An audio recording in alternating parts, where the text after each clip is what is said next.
Good morning, everyone. We are delighted that you all are here and that you're joining us as the Communications and Technology Subcommittee is kicking off the 115th Congress. I guess kickoff is the right word to use because we're looking at the Super Bowl this weekend. So everybody pick your team. Our subcommittee features a few new faces and also some familiar faces in new roles. And before we begin, I'd like to take a moment for brief introductions. Mr. Lance is our vice chairman, and he is going to be a valuable partner in all of our endeavors. His understanding on the issues and his experience as a senior member of this committee will be a great asset to us on the subcommittee. I'm also excited to introduce the new Republican members of the subcommittee, Mr. Flores, Ms. Brooks, Ms. Walters, Mr. Costello. We welcome their eagerness and their talents to these issues. I want to congratulate Mr. Doyle, the new ranking member. He has been consistently active on these issues through the years. I'm looking forward to working with him as I have so focused on these comms and technology issues. I've appreciated the fact that Mr. Doyle, kind of like me, chose to opt himself in to the discussion on these issues. And he is joined by three new members on his side. I know that he is going to be ready to introduce them in a few moments. Let me begin with my opening statement. Get myself organized here. As we continue the subcommittee's work modernizing the laws around communications and technology and striving to promote innovation and investment, it only makes sense to begin by taking a look at one of the agencies tasked with developing telecommunications policy. The last NTIA reauthorization was adopted in, get this, 1992. It is far past time that we again reauthorize the agency, and a first step in the process is to examine the role of the agency, past, present, and future, in crafting policies that will achieve our shared goals. We're pleased to have three witnesses today that can speak to their experiences as head of the NTIA. We are so grateful for your time and for your insights. And I'm certain they're going to give us the needed perspective on the work that the agency has done, and also hopefully give us some good ideas on how to empower the NTIA going forward. One of the biggest bipartisan priorities for the subcommittee over the years has been satisfying the demand for additional spectrum for commercial use. As the FCC winds down the broadcast incentive auction, one of the last opportunities for reallocation of commercial spectrum to other commercial users, we are again turning our focus to federally held spectrum. The government holds a large amount of spectrum, and we recognize that they require much of it for carrying out critical government missions. However, we also want to be certain that the government is armed with the best technology and is using that spectrum as efficiently as possible. The dividend from this investment in our government agencies will be more spectrum to meet more broadband demands. Broadband deployment is America's greatest infrastructure challenge of this decade, and it is up to us to rise to the occasion of meeting this demand. We have long said that spectrum will need to be an all of the above solution, and NTIA will be an essential player in any discussion moving forward. In addition to spectrum policy, NTIA plays a leading role in public safety and cybersecurity policy. They serve as a liaison for interagency cooperation and standard setting in both of these areas, promoting safer and more secure communications networks. We have seen time and again in recent months how serious cyber threats are, and we will need to use all our tools all of our tools to combat these attacks, especially when it comes to critical infrastructure. NTIA has the capability to bring together a diverse group of government stakeholders to address the problem and develop best practices. We must ensure that we empower them to be effective and efficient in combating cyber attacks and promoting strong public safety networks. The communication sector is vibrant, thriving, and the government agencies that handle these issues should reflect that. Today, we're going to look at how to enable the NTIA to craft thoughtful telecom policy that promotes continued innovation and investment. I thank our witnesses for their thoughtful testimony, and I look forward to a robust discussion on this important agency. And at this time, I yield 5 minutes to the ranking member. Well, I want to thank you, Madam Chair, for holding this hearing, and I want to congratulate you on your new role. I look forward to working with you and having a productive partnership, and I'm glad you like opt-in. I do too. I also want to thank my colleagues on the committee for giving me this opportunity and introduce our two new members, Raul Ruiz from California and Debbie Dingle from Michigan, both good members and I think will be good members for this committee. I want to thank the outstanding panel that's here today. We look forward to your testimony. As the chair said, we're here today to discuss reauthorizing the National Telecommunications and Information Administration, an agency charged with providing the President and the executive branch with fact-based expert policy recommendations on telecommunications, information, and Internet issues. NTIA is also responsible for managing the federal government's use of spectrum, and it has been instrumental in clearing government-held spectrum and making it available for commercial use. In the process, tens of billions of dollars have been raised for the federal government. NTIA is also working with federal agencies to find new and creative ways to share underutilized spectrum resources. And that's important because maximizing our finite spectrum resources will be critical as we move to the fifth-generation wireless networks and beyond. NTIA's Institutes for Telecommunications Sciences, located in Colorado, are key to this mission. Last year, the funding for this lab was 23% below the President's request.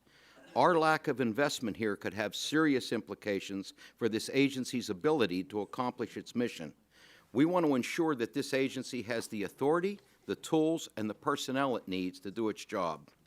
NTIA also plays a critical role in convening government agencies, industry experts, and academics to tackle complex problems through their multi-stakeholder process. This process has been used to address evolving issues such as cybersecurity, the Internet of Things, UAVs, and many others. This is a well-managed, orderly, and inclusive process that enables the federal government to thoroughly grasp and effectively address complex issues.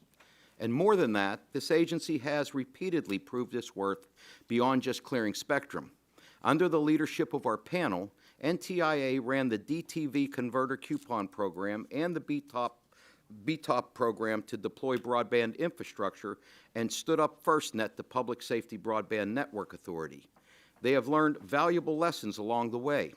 BTOP is now Broadband USA, a program to help communities expand broadband and promote its adoption.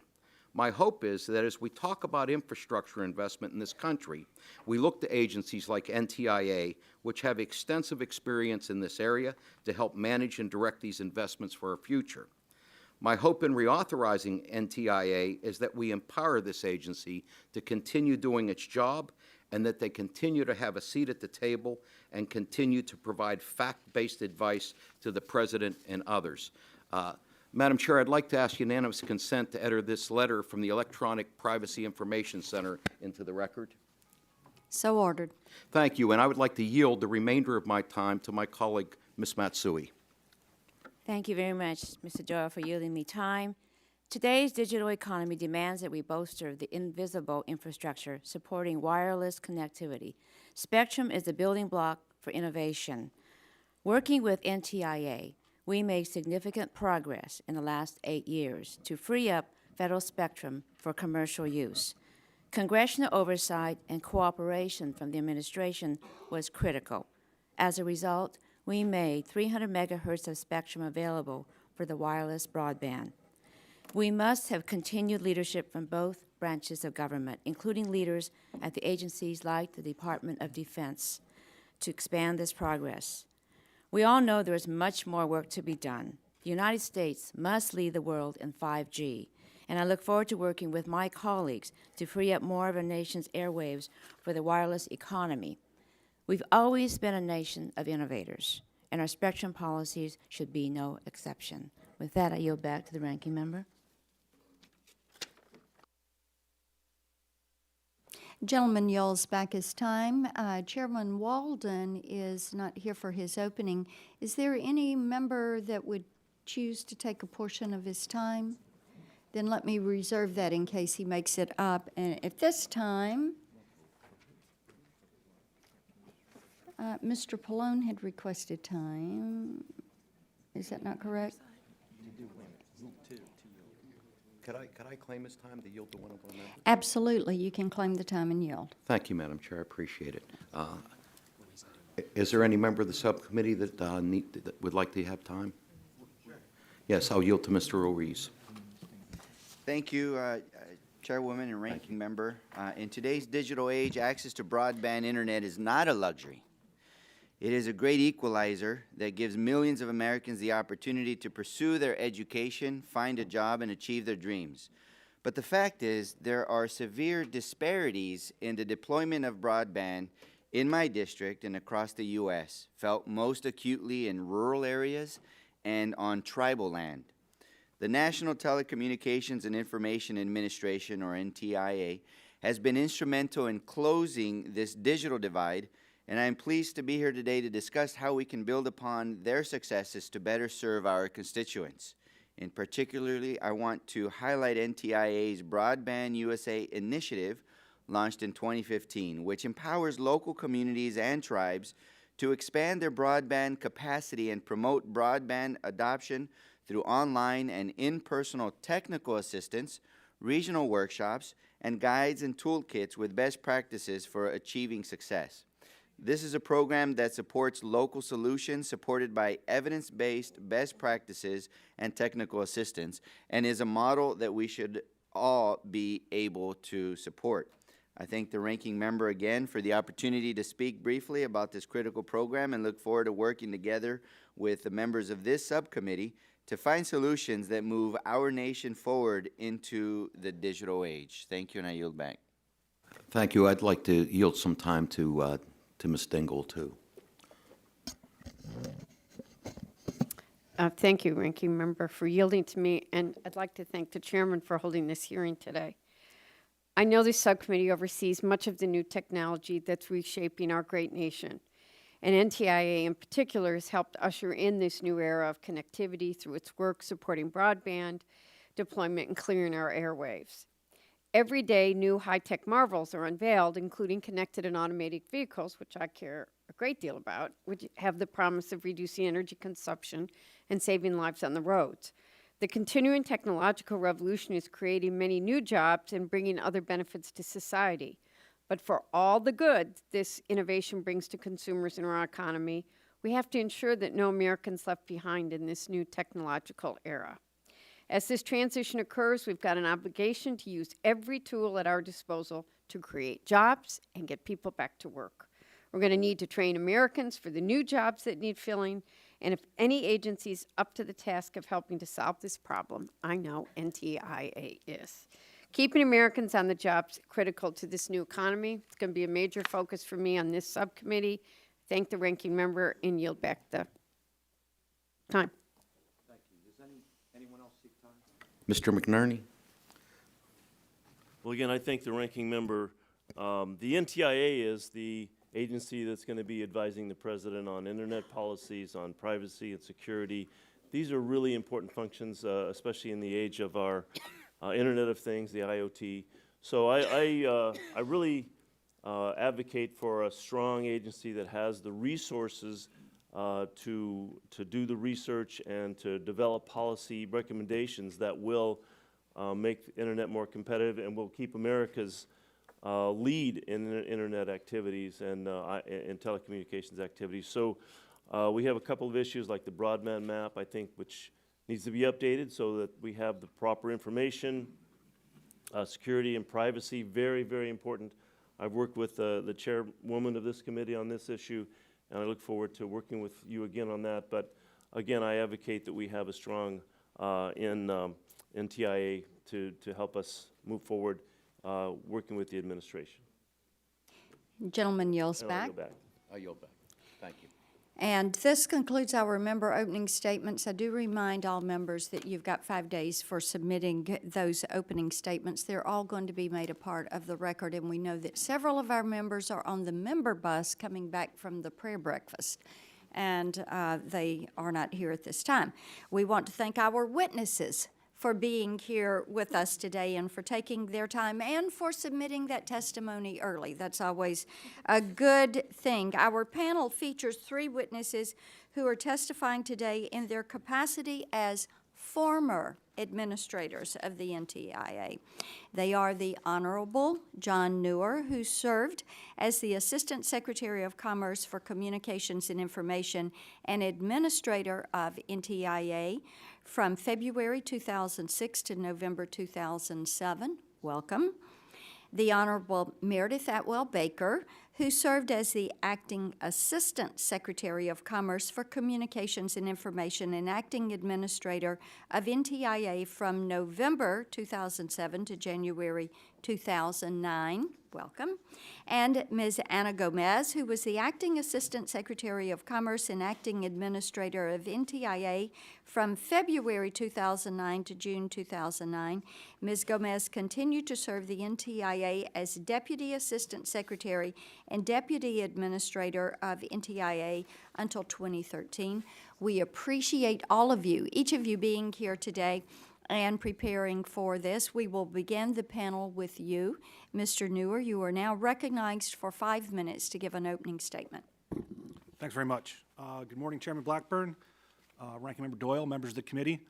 It was indeed my privilege to serve at NTIA as both the Deputy and the Assistant Secretary from 2003 to 2007.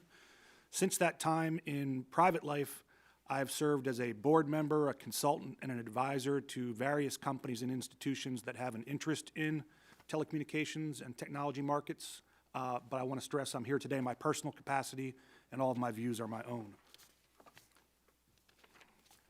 So while NTIA has developed a diverse portfolio of issues over time, its core mission can really be broken down into 2 functions: the policy coordination and policy advisory for the president function, and as the manager of the federal government spectrum. Because of this dual responsibility, NTIA occupies an important intersection of telecommunications policy and industry, as well as our national and homeland security. But to be most effective, I think any reauthorization statute should focus NTIA on those areas where its core competency can be leveraged to maximum effect. With regards to policy coordination and development, under the existing statute, NTIA Administrator serves as the President's principal advisor on telecommunications policies pertaining to the nation's economic and technological advancement and to the regulation of the telecommunications industry. This is a very, very broad mandate that can be read to include essentially any policy area that affects the telecommunications and technology markets.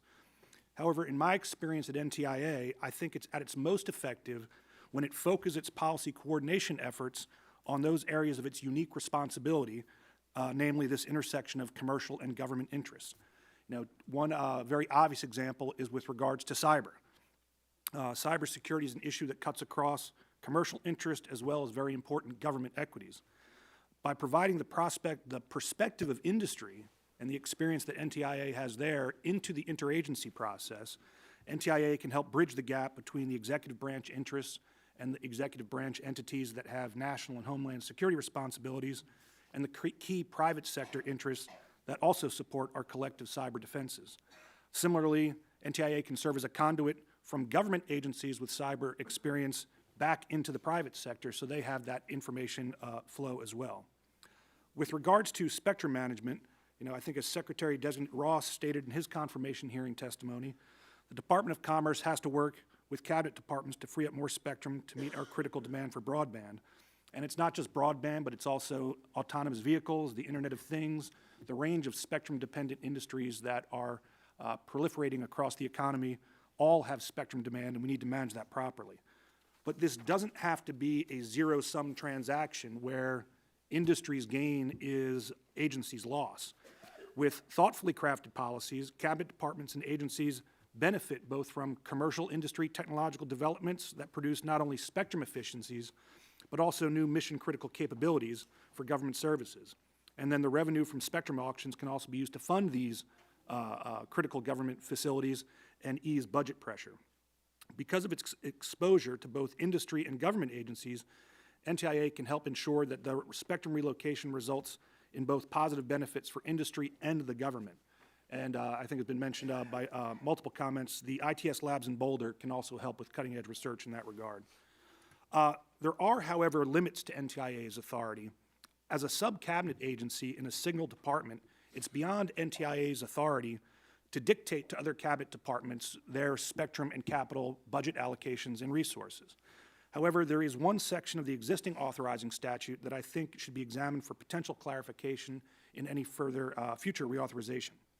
Under existing law, NTIA is authorized to advise the director of OMB on the development of policies relating to the procurement and management of federal telecommunications systems.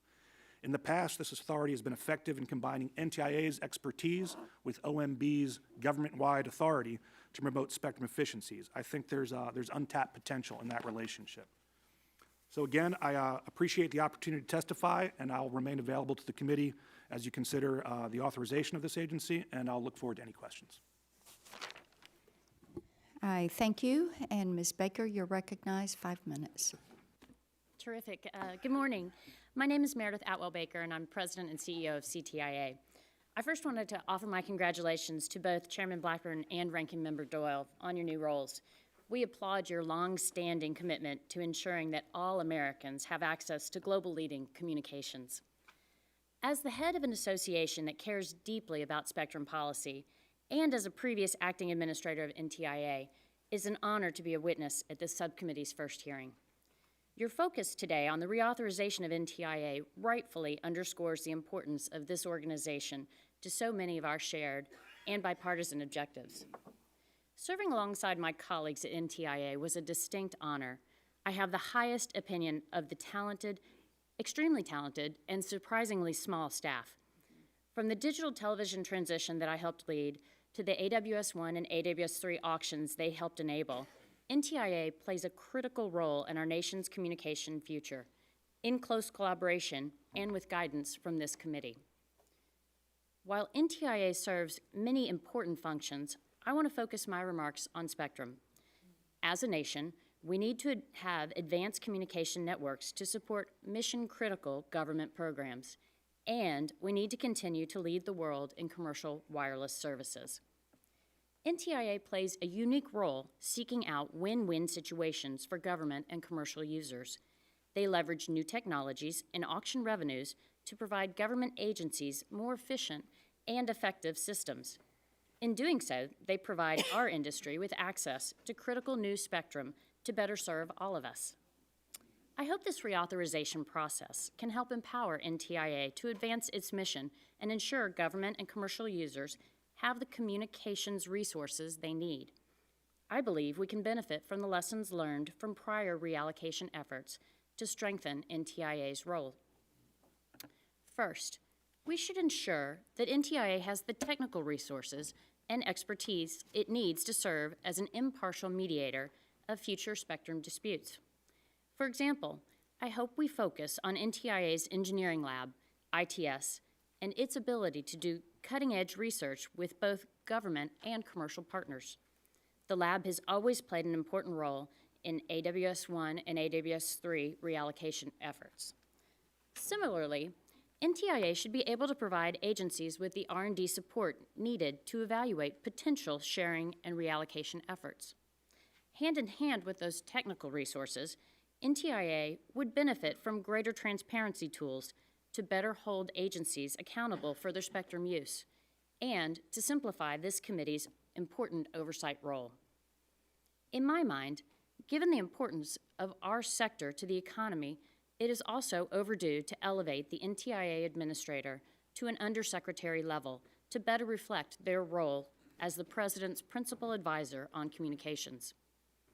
Strengthening NTI now is particularly important. We're about to have a revolutionary breakthrough in the next generation of wireless, known as 5G. These networks will be 10 times faster and 5 times more responsive than today's networks. They will be able to support 100 times more wireless devices, from beacons to wearables.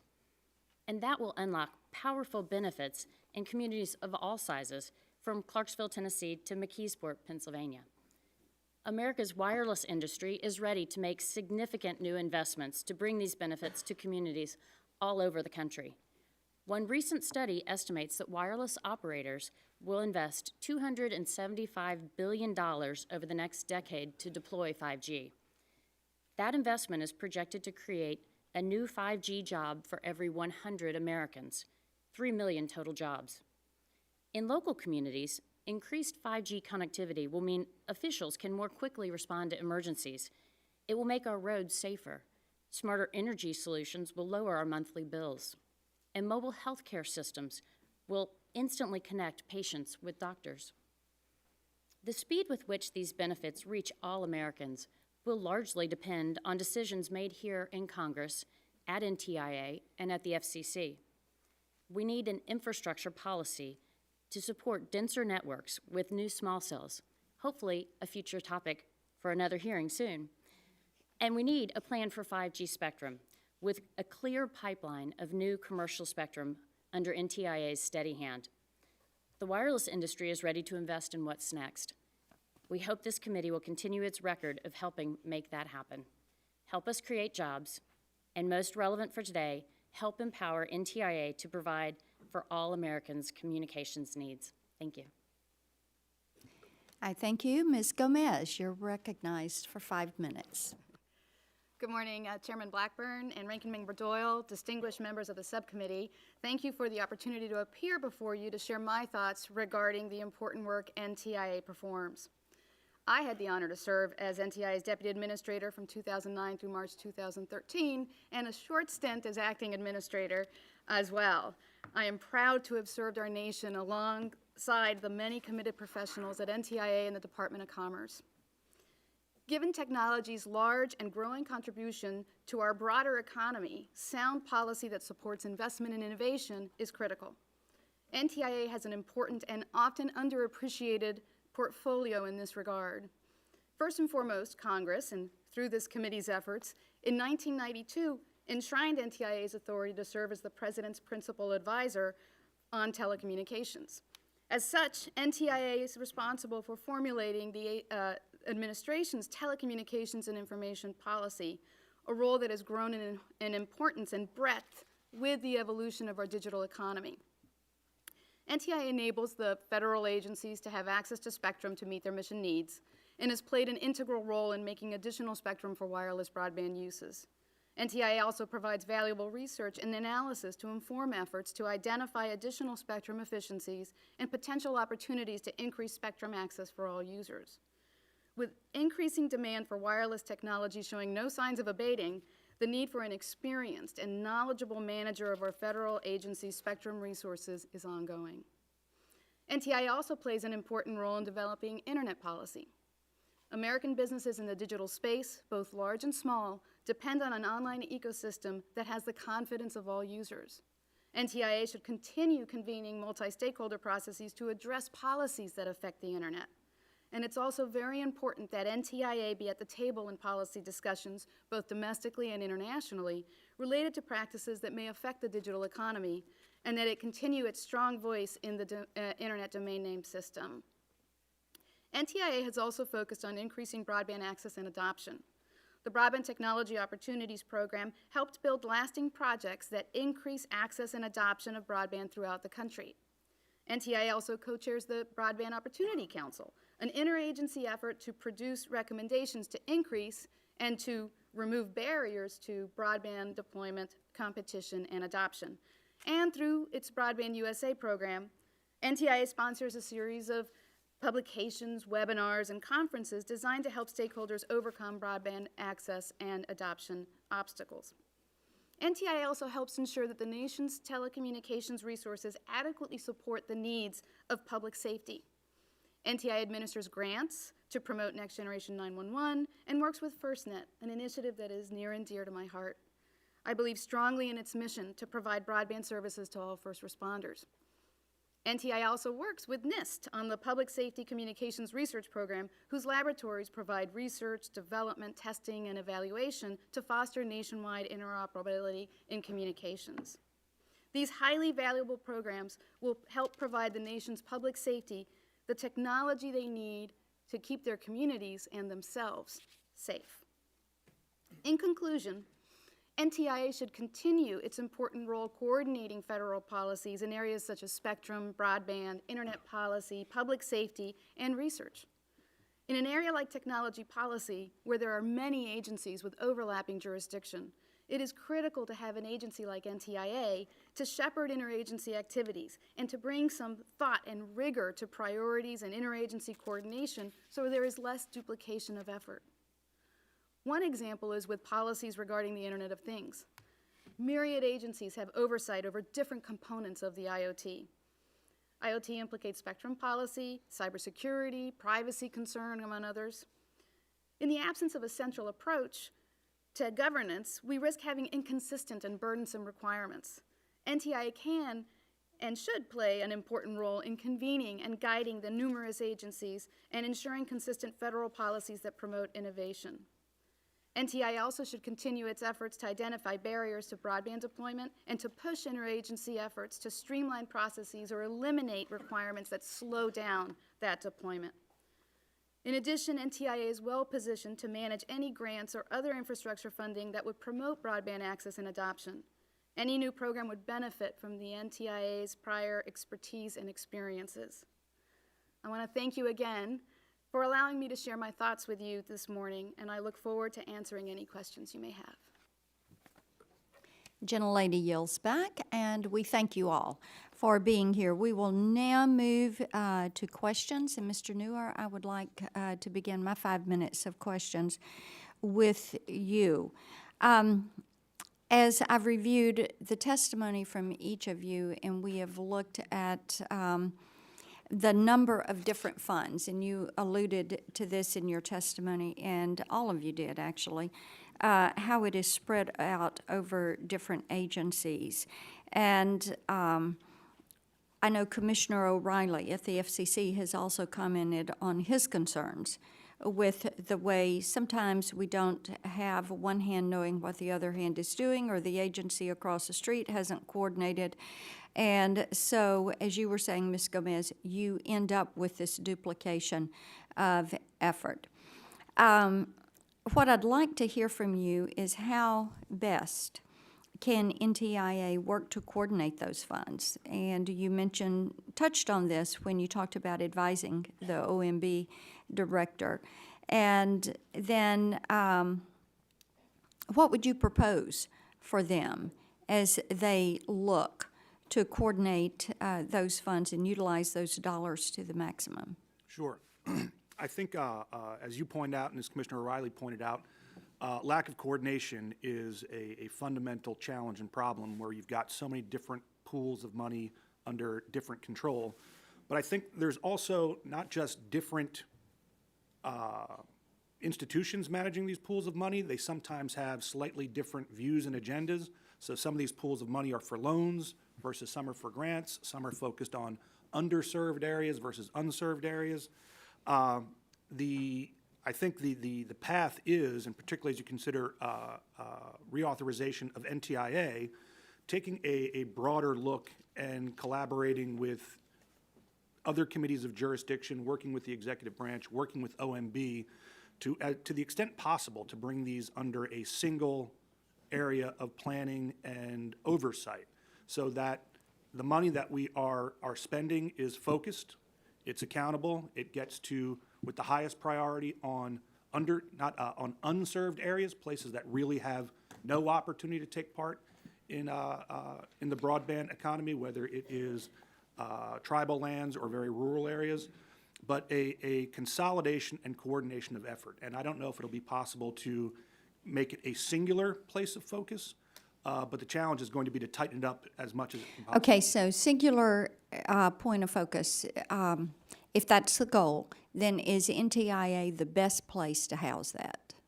In the executive branch, I would certainly think. You would say so. I would say Okay, you've that's got- great. You still have the other options under the FCC, but NTIA having the function of working directly with the FCC, and as the one place in the executive branch that has the expertise, I think the logical locus would be NTIA. Okay. Ms. Gomez, I saw you making notes, so I know you have something you want to add. Actually, I was just making notes on what you said, but I agree that coordination is very important. One of the things that that NTIA did with BTOP was it, as part of its stage of reviews of grants, was to make sure that it got input from industry and from the local governments and from others to make sure there was not duplication of efforts, or that it was that there were not targeting already served areas. There's always room for improvement, but I do think it's a good role for NTIA. Okay. Ms. Baker, I want to ask you a little bit about the 5G deployment. I see this is exciting. Utilization of healthcare informatics. I'm from Nashville. This is something that people are working on every single day. And this is something we want to go quickly, and I'm about out of time, and I really want to get through this. Is there anything that NTIA can and should do that would help facilitate the 5G deployment? And about 30 seconds on that, because I've got one more item. Absolutely. I'm glad you asked the question, and we can talk about healthcare in the future. But I think the core functions that NTIA serves to streamline siting would be very helpful. Streamline and simplify siting. These small sites that need to be put up for 5G is critical for the rapid deployment. And I think we're going to need more spectrum, so we need to work on a spectrum pipeline for commercial wireless. That is terrific. I appreciate that. And what I want each of you to submit, since I'm out of time, if you were the one with the pen and the pad working out the reauthorization of NTIA and modernizing the agency, what would you see as the 5 critical items, and what did you see as the biggest stumbling blocks? If you'll submit that for the record, then I will turn and yield 5 minutes to Mr. Doyle. Thank you very much. Ms. Baker, I believe that spectrum, like roads and bridges, are part of our critical infrastructure, and I'm starting to work on some legislation to free up at least an additional 20 megahertz of federal spectrum below 3 gigahertz available for commercial use. Would that be something your association and industry would support? Absolutely. I think it's, the low band spectrum is really critical. I think the FCC has done a good job this summer in bringing forth some high band spectrum. But if you look at a place like Montana that hasn't been cited, there's been a recent low band spectrum that's been released there that's caused the deployment of siting in Montana. So I think it's very important for the future that we have low, middle, and high band spectrum. So we absolutely support that. Well, Madam Chair, maybe that's something we can make part of this reauthorization, or perhaps as a standalone, or one of the proposed infrastructure packages. I'd certainly be interested in working with you on that if you're interested. Thank you. Ms. Baker and Ms. Gomez, you've both worked on spectrum issues. How important do you think it is that NTIA lab in Colorado is fully funded? And tell us a little bit about what types of research the lab does and what role they play in freeing up federal spectrum. And do you see that as critical to the future of federal spectrum policy? I'm happy to go first. I think ITS, as I mentioned in my testimony, I think ITS is a critical part of future questions in spectrum. I personally think that spectrum is a scarce resource. It's becoming more and more difficult as we move forward. Someplace like ITS can help us figure out how the sharing, how we can share, where spectrum is critical and where it can be geographically shared or some other sort of sharing. It was very helpful in AWS-1 as well as AWS-3 to figure out how to move critical government agencies' missions to different spectrum. Ms. Gomez? I agree. ITS, which is the Institute for Telecommunication Sciences, serves as a valuable resource to NTIA's Office of Spectrum Management in identifying spectrum and how it's being used. They perform spectrum services spectrum surveys that assist with this kind of planning that we're talking about. Their deployable team and measurement system go to sites to identify sources of interference. They, as Meredith mentioned in her opening statement, performed spectrum occupancy measurements in support of the AWS auction preparations, which helped industry better understand the nature of the federal operations. They perform system-to-system measurements. Basically, they are an objective and neutral arbiter of these issues, technology issues, technical issues, as we move forward with trying to identify more spectrum and trying to get more efficient usage of the spectrum we have today. Thank you. Let me ask you also, Ms. Gomez, as we look at the challenges of repacking stations as part of the incentive auction, do you believe that public telecommunications and facilities program, if funded, could play a role in assisting public stations and making the investments necessary to continue operating? Yeah, as you know, that program was defunded some years ago, but it would have, if it were still funded, been able to provide valuable support to these public television stations. And let me ask you all, too, during your time at NTIA, what benefit did you see to having an agency act as an interagency coordinator on telecommunications, and what can Congress do to strengthen that role to ensure that NTIA has a seat at the table when government agencies are discussing technology and telecommunications issues? If you could each just take like maybe 10 seconds, because I have one more question. So NTIA is in this unenviable role of trying to herd other federal agencies, not just with spectrum, but with other policies, and pull them away from their own missions to try to provide resources for the administration's telecommunications policy and spectrum policies. So anything Congress can do to help bolster NTIA's position vis-a-vis those other agencies would be very helpful. I think NTIA, its coordinating and convening role is critical. I think three things really will help NTIA. I think an elevation of title to undersecretary helps. I think transparency as to what they're working on will help. And I think that being able to play the traffic cop for NTIA is also a very critical function that they perform.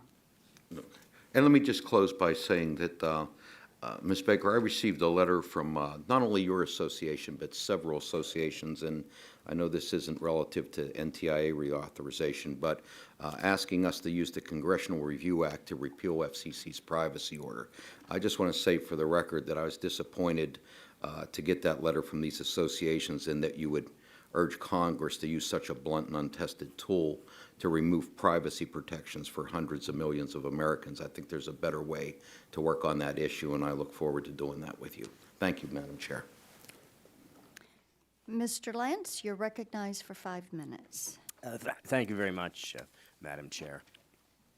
To the entire panel, the Spectrum Pipeline Act updated existing law to ensure federal agencies have the necessary resources to undertake research and development activities that would result in freeing up more spectrum for commercial mobile broadband. The Act provides very specific instructions on when and how the federal agencies may gain access to the $500 million provided under the Act. To the distinguished members of the panel, how do you think NTIA could further safeguard the expenditure of this R&D fund so that it funds activities that would truly improve the efficiency and effectiveness of federal spectrum use? There was originally money for similar purposes in the Commercial Spectrum Enhancement Act as part of the relocation funds for agencies. So agencies would get some of the auction revenue for relocation purposes. And I think one of the challenges with that process is that agencies had expenditures they wanted to make that they believed would give them the ability to be more efficient going forward, but it wasn't tied directly to their immediate relocation efforts. They were looking for spending money on tools that they could apply in multiple scenarios with multiple different projects. I think the money in the Pipeline Act sort of fills that purpose. I think for it to be most useful, again, it's coordination, having some ability to test, okay, how is that money being spent? And again, I think the ability for NTIA to be effective in an arbiter of that is leveraging their relationship with OMB, that you can export the expert authority of NTIA, expert judgment of NTIA into the agency with the authority that can greenlight those projects, which would be OMB. Very good. Ms. Baker? So I think John is right. I think one of the things that we have learned, one of the lessons that has learned is that the Spectrum Relocation Fund shouldn't just fund the move, it should fund the planning that goes into what a future move should be and how that should be coordinated. So I think that's one of the lessons that we've learned that I think has been very good. I think that also the qualitative analysis that NTIA has done has been very good, but I think it's this committee that usually instructs if you pick 2 to 4 targets that NTIA can fulfill then and focus on. I think oversight of this committee has really been critical to future spectrum allocations. Thank you. Ms. Gomez? I would say that the Spectrum Relocation Fund and the changes that were made in the Pipeline Act actually have helped motivate the agencies to think ahead and to plan. So it's an important process, and I do think it was a very important to provide the funding for that planning. The technical panel that reviews these investments, so to speak, is already providing a lot of rigor to the process in determining if the funding is being utilized for the reasons that it should be. And I would not want to add more process to that, given that you have the voice of NTIA, OMB, and the FCC as part of that process. Thank you. Ms. Gomez, you noted that the NTIA plays a critical role in public safety communications, including a role in the future of the FirstNet public safety broadband network.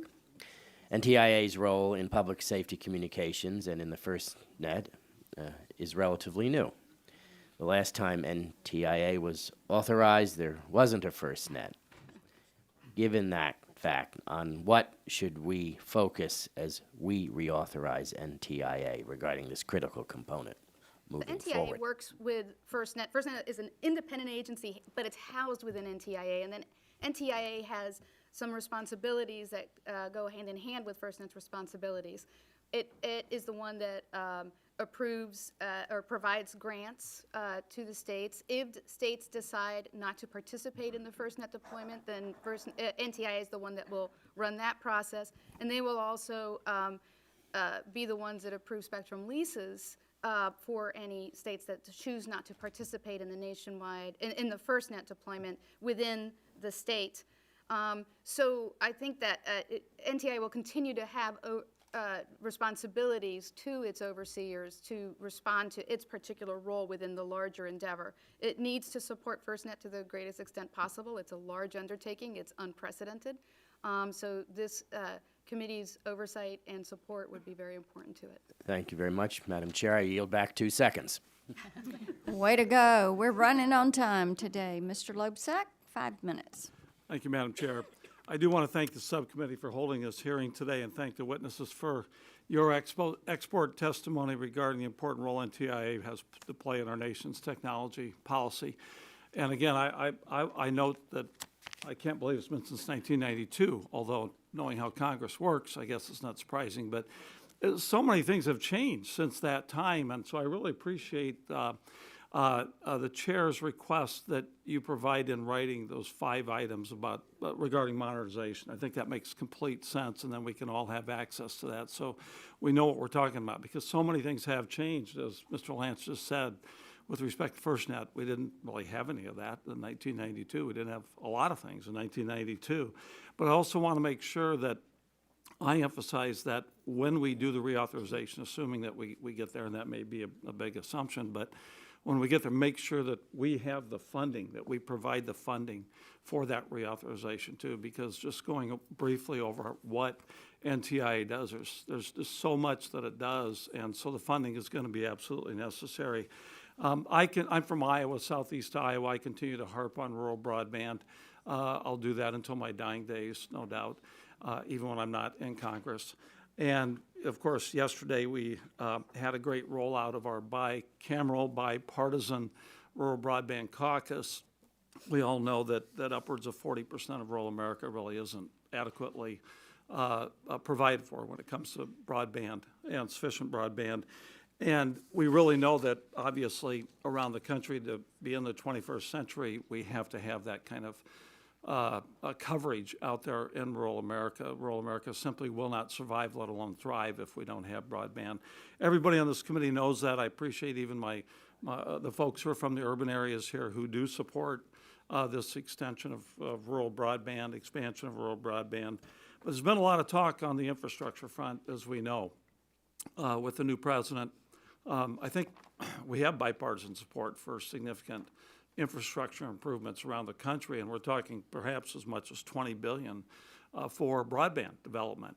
And I guess I'd like to ask all three of you, if you could, to kind of weigh in, what are the lessons learned from NTIA's role in supporting broadband infrastructure development in the past, and how can these programs be updated, if you will, to bring more broadband to underserved communities, assuming that we, and again, maybe a big assumption, but assuming in the coming months, perhaps we get a pretty significant infrastructure investment in broadband. Can you speak to that, all of you, please? Sure. I think, one of the stats that Meredith referenced, close to $300 billion in new CapEx from industry over a decade. These industries are spending an enormous amount of money, and they have incentives to spend a great deal of money. But that incentive is tied to places where they've got enough population density for their returns on capital. So the challenge is to closely monitor and evaluate where those market failures exist. Right. All of these companies are in competition with one another. The value of the network increases to the extent it can reach other places. It's more valuable to us in Washington, D.C. if we know that we can reach people in every part of rural America. Right. So there is certainly a will and a desire to spend private money. There is a manifest will and desire to lever the private money with government expenditures in those places that we can identify. And I think it's going to be a combination of leveraging those two pools of capital in a focused way so that the money gets to the people where it's needed, and new incentives for the private sector to counter those market failures that may not be direct expenditures of grants, but it could be tax benefits and other things. But it's measuring, focusing, and being deliberate about it. Thank you. Ms. Macon. So I think, as you know, I was privileged to be at the Rural Caucus rollout, and I support both the House and Senate bipartisan Rural Caucus. It's a wonderful endeavor to see and very important. As you said, 1992 was the last reauthorization. 1997 was when Steve Jobs first introduced the smartphone, January 19, so that was 10 years ago. This smartphone, the computing power of this smartphone led to our 3G networks. And in the 10 years, that's now led to our 4G networks. And what we have now is these data-driven very fast. And what I'm talking about for 5G, which is coming probably in the next, we have trials all over America. 10 times faster network is going to be gigabit fast. So it will actually be a substitute for your wired broadband. So I think we need to be careful when we define broadband to make sure that we encompass the fast growth of these networks and how quickly they're turning over and improving. I do want to say that the most important thing that NTIA can do and that we can do as an oversight and as an industry is to streamline the siting to make sure that these networks can roll out fast. Thank you. And they'll also need more spectrum. Thank you. Ms. Goldman. If that's okay, Madam Chair. Okay. Some of the lessons that we learned, the importance of a broad perspective in the community. We want to make sure that we have both the deployment and the adoption, and so those economics are very important. Secondly, the importance of sustainability. We don't want to have stranded investments. You want to make sure that it actually continues, and one of the things that one of the big successes of the BTOP program is that 98% of its projects continue to operate today. And then finally, making sure that whoever gets funding, whether through the Universal Service Program or through other grants, has the institutional knowledge and structure that it's going to be able to succeed. That's also part of sustainability. So these are all important lessons learned. Thank you for indulging, Madam Chair. And gentleman yells back, and Mr. Shimkus. Thank you, Madam Chairman. Thank you also for holding this this hearing in our conference, and I think really on both sides, part of our responsibility is just oversight, and then and the focus on addressing reauthorization of agencies is key. So your expertise is welcome, and we look forward to moving forward. So it's a focus. So you all have been here before. We've worked with you closely for many, many years. So it's for those of us who've been up here, it's comfortable, and we've got great trust and faith in your expertise in your sector. So let me start by going to Meredith. The committee received the management plan developed by NHTSA and NTIA for administering $115 million in grants to update public safety. You all know that I've been involved with Anna on the public safety 911 stuff. It appears that most of the actions are generic agency actions that each agency could perform separately or jointly. What specific expertise or contribution does NTIA bring to the table apart from what NHTSA brings to the table? Does the burden of coordinating with a separate agency outweigh the benefits of the added perspective of the second agency? Good question. Yes. Yes. I would say I think one of the most important things NTI does is its convening role, and I think some of the joint roles, whether it's been public safety interoperability with the Department of Homeland Security or NHTSA, the future of these networks is healthcare. The future of these networks is connected cars. The future of these networks are financial institutions. So I think communications will cover every part of our lives, and so this convening role only gets more important for NTIA. So in the common language, you think that it's better to talk and maybe lose a little efficiency there, but in the long run, that's a better process. I think it's important for, we have a connected car coalition that we work with the auto industry. I think it's important because our jurisdictions have traditionally been so different, but yet our lives are now intertwined. I think it's important for us to understand both the history and the future of the industries. Thank you. Anna, could you discuss your experience and role of NTIA and the International Telecommunications Union? When I was doing other things involved in the sector, I was not that excited about that. But there are some benefits that I'm going to try to raise. As you know, this is an organization where international spectrum allocation decisions are made, which to me makes it seem fairly important that the U.S. participate in a robust way to maintain a voice in those decisions. In your view, does the United States benefit from its membership in ITU? And is it important that we have a forum like ITU? Is it able to accommodate our commercial, defense, and other interests? And does NTIA have the appropriate authority and tools to participate in this new regime and international discussions? I think this is might be more important. You want to comment on those? Yeah, absolutely. NTIA is very involved at the ITU, both on the spectrum side for allocations. NTIA works closely with the FCC, with the Department of State to represent the federal agency's interests and the administration's interests. It also participates in other areas, including internet governance. So yes, NTIA's role is very important, and it should continue. The ITU is important to both the health of our spectrum management system, as well as for companies, for example, that build to standards and to be able to have interoperability, global interoperability, so that they can continue to participate in the global economy and not have that hindered by lack of participation. The U.S. voice at the ITU is very strong, and it needs to continue to be strong to reflect the status of our economy versus, I guess, everyone else. Thank you very much, Madam Chairman. I'm finished. I'll yield back. Gentleman yells back, 53 seconds on the clock. We are doing well. Mr. Reyes, you're recognized. 5 minutes. Thank you very much. In 2009, the NTIA was tasked with administering $4 billion in grants to increase broadband access and adoption in underserved and unserved areas of the country. I understand the NTIA invested $3.3 billion into infrastructure projects, which 98% of those funded projects still operating and serving communities across the country. I represent a remarkably diverse district with 11 tribal nations, underserved desert farm worker communities like Thermo and Mecca, small desert communities like Chiriaco Summit, and rural mountain communities like Anza. So no one solution will address the broadband needs of the people and the geography that I serve. So, Ms. Gomez, in your testimony, you referenced the Broadband USA initiative and how NTIA is using this program to continue helping communities and tribes across the country increase their access and adoption of broadband. Can you elaborate on how Broadband USA might be able to help the diverse set of communities I represent, and in particular, how tribal governments might be able to benefit from the Broadband USA initiative?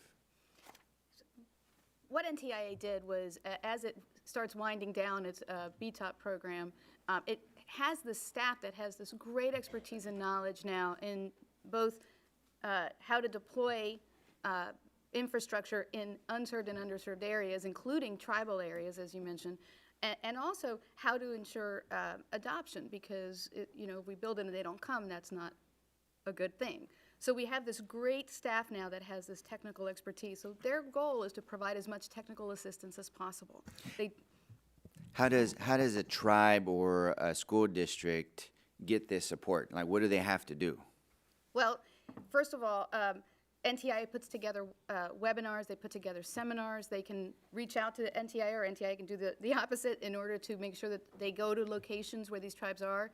They've put together a toolkit specifically for tribal broadband deployment. And NTIA also, through the Broadband Opportunity Council, is working with the Department of Interior to also have programs to reach out to the tribes on these issues. So, on another topic, as an emergency medicine physician, your testimony on the First Responder Network Authority, or FirstNet, was equally near and dear to my heart. And in trauma situations, communications between first responders and physicians in the emergency department can be critical to the survival and well-being of a patient. So what have you done, and what is NTIA doing to ensure FirstNet's network deployment is patient-centered and focuses on improving outcomes and saving lives? FirstNet's mission is to deploy this network, but there is no requirement that any public safety entity actually participate in it. So FirstNet has very wisely paid a lot of attention to the needs of every segment of the first response community. And they need to continue to do so. They're engaging currently and will continue to engage in consultation with each state and territory to make sure that those needs are met, because the only way they succeed is if, in fact, public safety sees the value of the network. And so what can Congress do to help EMS systems engage with FirstNet and help foster that kind of relationship and promote those services? I think communication is very important. What we find is that the state at the high level is very engaged in FirstNet, but it's not necessarily at the very local level. So the more we can reach into those localities and make sure that they understand that this is a resource and that they need to have a voice with the state point of contact that works with FirstNet on these issues, the better. Well, it kind of sounds like a visit to my district would be warranted, and we can get all the stakeholders together and start talking about how we can help build that relationship. Yeah, I'm sure FirstNet is watching. Good. I yield back my time. At 41 seconds, we're rolling. Okay, Mr. Latta. I hope I don't get in trouble now. Madam Chair, thanks very much for having this hearing this morning, and to our witnesses, thanks very much for being here. I've been very involved with the Internet of Things Working Group and also with the rural broadband, and with the rollout yesterday, as was mentioned a little bit earlier from our friend and colleague from Iowa, that there's great interest out there because of what you have to have today. Ms. Baker, if I could ask you the first question. It's clear that wireless is the future, and with limited spectrum availability, NTIA has a vital role in encouraging efficient use by federal users.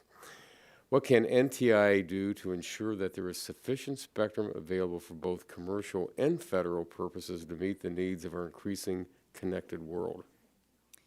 So I think NTIA plays a critical part, obviously, in managing the federal spectrum. I think they've just done a qualitative analysis, which I think is very helpful for us to take a look at what spectrum bands we need to focus on for reallocation next.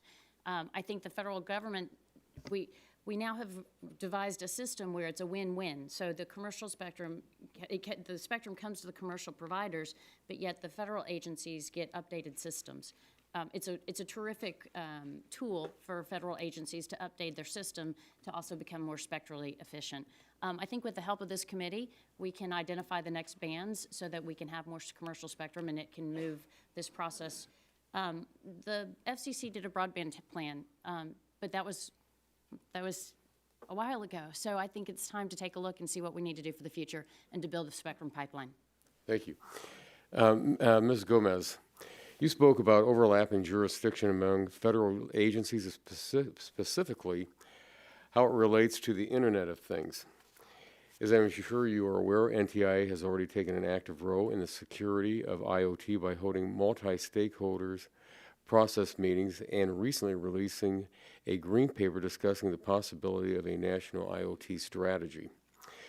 Do you believe that NTIA could be doing more to address securing IoT as well as other policies that touch these connected devices, such as spectrum policy and privacy concerns? I think it's a very important role for NTIA to address these issues. The multi-stakeholder process in which it has been engaging is a very good process for addressing these issues that change so quickly in our technical system. So yes, I do think NTIA could be doing more. I will say they are what they can do at their current capacity. If they could get some more capacity, absolutely. There are lots of areas that they identified in the IoT Green Paper that you mentioned in which additional multi-stakeholder processes would be able to develop policies to address these challenging issues that are probably better done via this consensus process than via regulations that become enshrined for long periods of time. Well, let me follow up. In addition, would it be harmful to have, to the development of the IoT, to have multiple agencies asserting jurisdiction? And with that, should there be more coordination? Multiple agencies have jurisdiction because of the nature of the IoT. The IoT now touches the Department of Transportation, the Federal Aviation Administration, the Food and Drug Administration, Health and Human Services, because it touches so much of our society today. But yes, you are correct. We need more coordination to make sure that we are not having one segment be the tail that wags the dog of the entire IoT. Thank you. Ms. Baker, if I could ask with my remaining time here, much of federal infrastructure is governed by agencies other than NTIA. How do you think NTIA could better work with agencies to accelerate and expand access to necessary inputs like leases to federal buildings or federal right-of-ways? So a great amount of land, as we know, is owned by the federal government, and that is something that NTIA can absolutely help in citing federal government lands and expedite. At this point, it takes an average of 18 months to site a tower. In the speed of which we need to roll out 5G, there's a global race. America has won the race for 4G. We're the world's leader in wireless. For 5G, Japan, Korea, they're right on our tails. And I think for us to win the 5G race, which is important for every aspect of our life in economy, we need to make sure that we can roll it out fast. NTIA can help in streamlining federal lands, siting on federal lands. They can also help in best practices and figure out. Ohio just passed a bill. I think at every level of government, we need to pitch in to see if we can roll these networks out as fast as we can. Well, thank you very much. And Madam Chairman, with 4 seconds left, I yield back. He made it in under the wire. All right, Ms. Dingle, 5 minutes. Thank you, Madam Chairwoman. First, I want to thank all of the witnesses for your public service. People don't thank people enough for putting themselves out there. NTIA has a critical mission that's going to be even more important in the coming years as technological advances promise to change the way we live our lives. Nowhere is that more evident than in my home state of Michigan, where the development of connected and automated vehicles promises to transform the auto industry into the mobility industry. And while we all agree that we should be doing more to use spectrum more efficiently, we also have an obligation to ensure we allow connected and automated vehicles to be developed in a responsible manner. Over 35,000 people die on our roadways each year, and this technology has the potential to save lives, plain and simple. NTIA has played a critical role here through its support for vehicle-to-vehicle and vehicle-to-infrastructure technology known as Dedicated Short-Range Communications, or DSRC. There are more initials in this whole. And I'd like to thank NTIA for collaborating with the FCC and the DOT. It was really important work on establishing and executing a test plan to find the best possible sharing solution for the 5.9 GHz band of spectrum. I hope this continues to move forward and we keep finding common ground. As you know, the auto industry is near and dear to my heart, in case anybody missed that. And NHTSA has stated that DSRC has the potential to eliminate or mitigate the severity of up to 80% of non-impaired crashes. But there are other ways NTIA could help enable the deployment of these technologies. As you all know, the President and many members of Congress have said it's a priority to pass an infrastructure bill, maybe as high as $1 trillion. And I would agree this is a good idea if we do it right. One thing that must be included is dedication to developing the vehicle-to-infrastructure technologies. We should be giving monies to the states to help them build these systems up and giving them technical expertise as well. So my questions for all three of you. Given NTIA's successful history administering the Broadband Technology Opportunity Program, do you believe the agency would have the technical expertise and experience to effectively manage a grant program to help states and localities adopt the V2I technologies? And should this be something that Congress considers either in a comprehensive transportation bill or legislation reauthorizing NTIA? I think absolutely NTIA has that ability, and there have been examples in the past. We worked very closely with the Transportation Department to authorize something as simple as Easy Pass, a single frequency allocation that would cover the entire world, or the entire country and the entire highway system.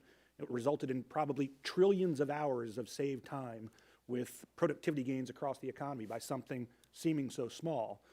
You magnify that with the ability to essentially make it highly unlikely to die in a car crash on the nation's highways.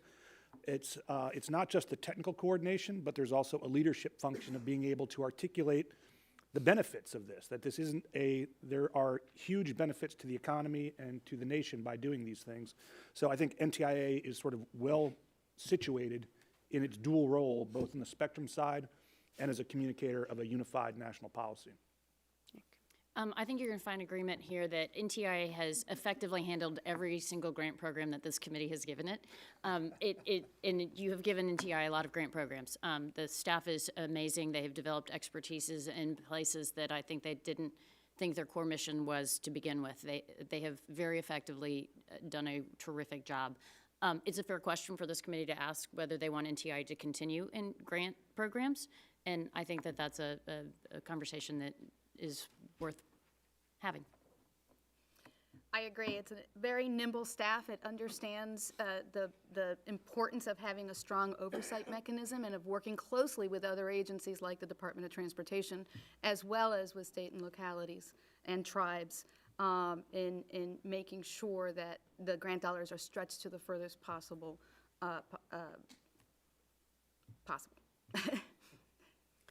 Thank you. I don't have enough time, so I'll yield back my 20 seconds, Madam Chairwoman. We are on a roll. Mr. Guthrie, see if you can continue it for 5 minutes. Thank you. I will definitely stay within the 5 minutes. I appreciate that.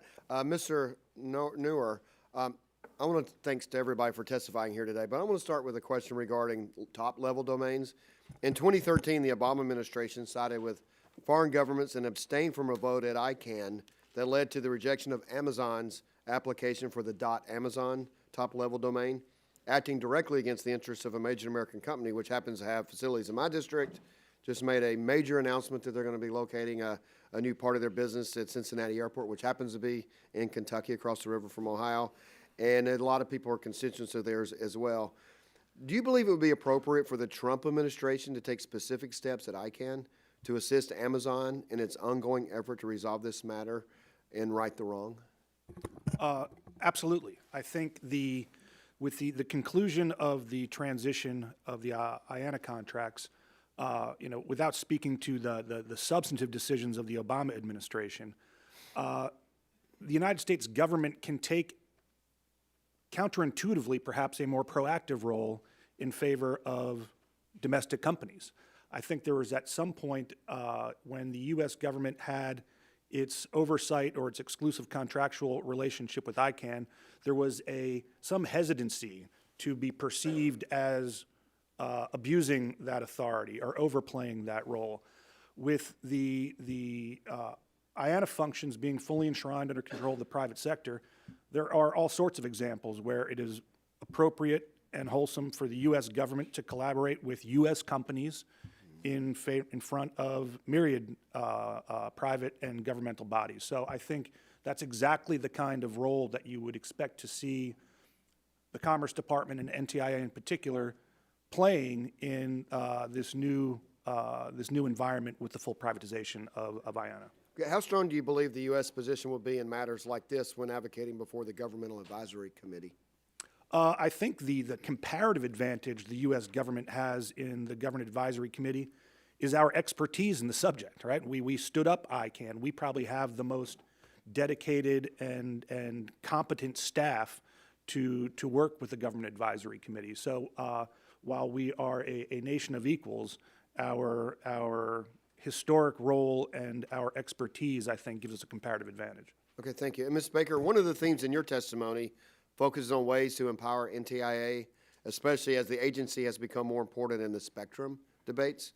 I'll leave it open-ended if you'd like to expand on some of the points you made and describe what more can be done to empower NTIA on spectrum issues. But one idea that has been raised with me would have NTIA regularly collecting more information about how agencies are actually using their spectrum rather than conducting band-specific studies. So in addition to other ideas you may suggest, is it worth looking at giving NTIA a stronger coordinating role, not just in initial frequency assignments, but also in monitoring how federal spectrum is being used? Thank you for your question, and I think that that is a good idea. I think in my testimony I would call it transparency, and I think that it would help both to have federal government agencies be more transparent about what their use is of the spectrum, as well as what NTIA might be looking forward to in relocation in the future. And I think that would probably help this committee in its oversight abilities as well. I'd also would compliment you on your federal incentives bill, because I think that also is a very good step. Well, thank you. Do you think the NTIA has sufficient stature to tell federal users that they need to be more efficient with allocations? Is there a problem with regulatory capture by larger and possibly more influential federal departments such as DOD, Homeland Security, FAA? I think NTIA punches above its weight in everything they do, and I think that they do a terrific job in coordinating federal agencies. I do think raising NTIA's profile with the title of Undersecretary would help. It would make them equal to their sister agency in NIST, and I think it reports directly to the Commerce Secretary already, so I think that that is a natural, in this town titles seem to matter, and that seems like that might be a good addition to their. Okay. Would the other two of you like any ways to empower NTIA? I think there is the coordination with OMB is critical. So NTIA can use its expertise to gather information from other departments and agencies, but Undersecretary or not, Undersecretary of Commerce calls the Undersecretary of Defense, it's going to be a different story. The director of OMB calls and says, look, you've got a new requirement if you want capital to spend on these things. It's a different kind of conversation. I don't know if Ms. Go, I only have about 6 seconds. I'm not going to run over because it appears that's the flow. So what, a couple of seconds? Oh, well, we'll catch you up later. Sorry, we're out of time. I'll yield back in a second. Yield back and we can submit for the record. How is that? Because we do have a couple of things that are coming in. Ms. Clark, you're recognized. Thank you, Madam Chair, and I thank the ranking member. I thank our witnesses today. Spectrum sharing in urban environments may pose particular challenges since population density and user demand for wireless services is very high. In the previous administration, NTIA and the FCC started work towards a model city program that would establish a pilot program in a major city or cities to serve as a test bed to evaluate and demonstrate spectrum sharing technology for urban environments. Additionally, FCC Chairman Pai recently announced the formation of the Broadband Deployment Advisory Committee, an advisory committee that would provide advice and recommendations to the FCC on how municipalities can deploy high-speed broadband nationwide to close the digital divide. So my question is, do you support the Model City Initiative, and what your thoughts on NTIA, what else your thoughts would be in terms of NTIA what would you be doing to promote spectrum sharing in cities? And that's for the panel. I think there's a great benefit in those sort of model rollouts. We developed a spectrum initiative for the 21st century when Meredith and I were working together. And one of its proposals was a test bed where you could take potentially a block of federal spectrum that's under consideration for reallocation and a block of perhaps underutilized commercial spectrum and figure out what are the best ways to share and how they can be best deployed. You know, the challenge in urban environments is the propagation characteristics, and it's much more difficult to find low-band spectrum that you can do those sorts of things that would be of most benefit to an urban environment. But some of those propagation characteristics have made some spectrum lie fallow. And so I definitely think there are opportunities to combine those two to explore in the real world and develop the data that comes from that. So I think it's a fine idea. So a couple different things. Sharing, I think, is important. I think it's the future, but it has to work for all. It has to work for everyone. I think these questions are less policy questions than they actually are technical questions, and I think that goes back to my plea for the importance of ITS and the labs and boulders. The FCC is rolling out one test program now in 3.5. It's still to be seen if that's going to work or not. We are all in. We're trying it. We're going to see if it does work. I think in the future, whether it's licensed spectrum, unlicensed spectrum, shared spectrum, we're going to need it all. And I think model cities are terrific. A lot of our companies have focused on model cities, and I think when a city sees that they're saving, $160 billion in energy costs by being a smart city, then it does catch your eye, and everybody wants to be one. So I think there's a cost to the build-out, but the savings is so exponentially great for Smart City that I think the more we can illustrate that, the more rapidly they will deploy. I can't say much more than that. I agree. Smart cities are so important for our future in 5G as well. So anything we can do to support that is a good thing. Very well. Next question is for you, Ms. Gomez. First, I want to say that NTIA is a very important government agency vital to growing our innovative digital economy. With the recent cyber attacks that have occurred over the past couple of months, a particular spotlight has been placed on creating secure cybersecurity policies. In 2015, NTIA began its cybersecurity multi-stakeholder process. What are your thoughts on this approach, and how will it enhance NTIA's policy recommendations? I'm a big believer in the multi-stakeholder processes. I think that they can be much more nimble and flexible than actual regulations, and they pull in all of the stakeholders, not just whatever stakeholder a particular individual agency has jurisdiction over. So it's important to have these discussions, to have as many stakeholders as possible, including government, civil society, public interest groups, industry, everybody together to come to consensus to try to address these issues as they change almost on a daily basis. So I would be a big supporter of what they're doing. Very well. And I won't break the trend. I yield back, Madam Chair. We are on a roll. Mr. Olson. I thank the chair for the time. On behalf of all Texans, especially one of our witnesses from Houston, Texas, thank you for the opening comments, the strong statements about the best Super Bowl ever. Super Bowl 51, Falcons versus the Patriots, NRG Stadium, Houston, Texas, kickoff, 5:30 p.m. Sunday, February 5th. Welcome to our witnesses, a special howdy to our Texas, Ms. Baker. Ms. Baker, in our home state, bigger is better. Your testimony spent a great time talking about the deployment of 5G over moving up from 4G. In Texas, bigger is better. 5G is bigger. And Texans are excited about the flood of new services they'll have with 5G deployment. You mentioned medicine, transportation. My question is, where do we stand right now with deployment of 5G with the spectrum? When do you think that'll be truly available? Great question, and we are excited for the Super Bowl in our house, too. I think when you look at the Super Bowl, for instance, you look at the capacity of how many people are going to want to send videos and tweet and take pictures and send them, you see the importance of the capacity. It's grown exponentially, and we're expected to see it grow 6 times in the next by 2020. So the data is just increasing, so our network's capacity has to increase.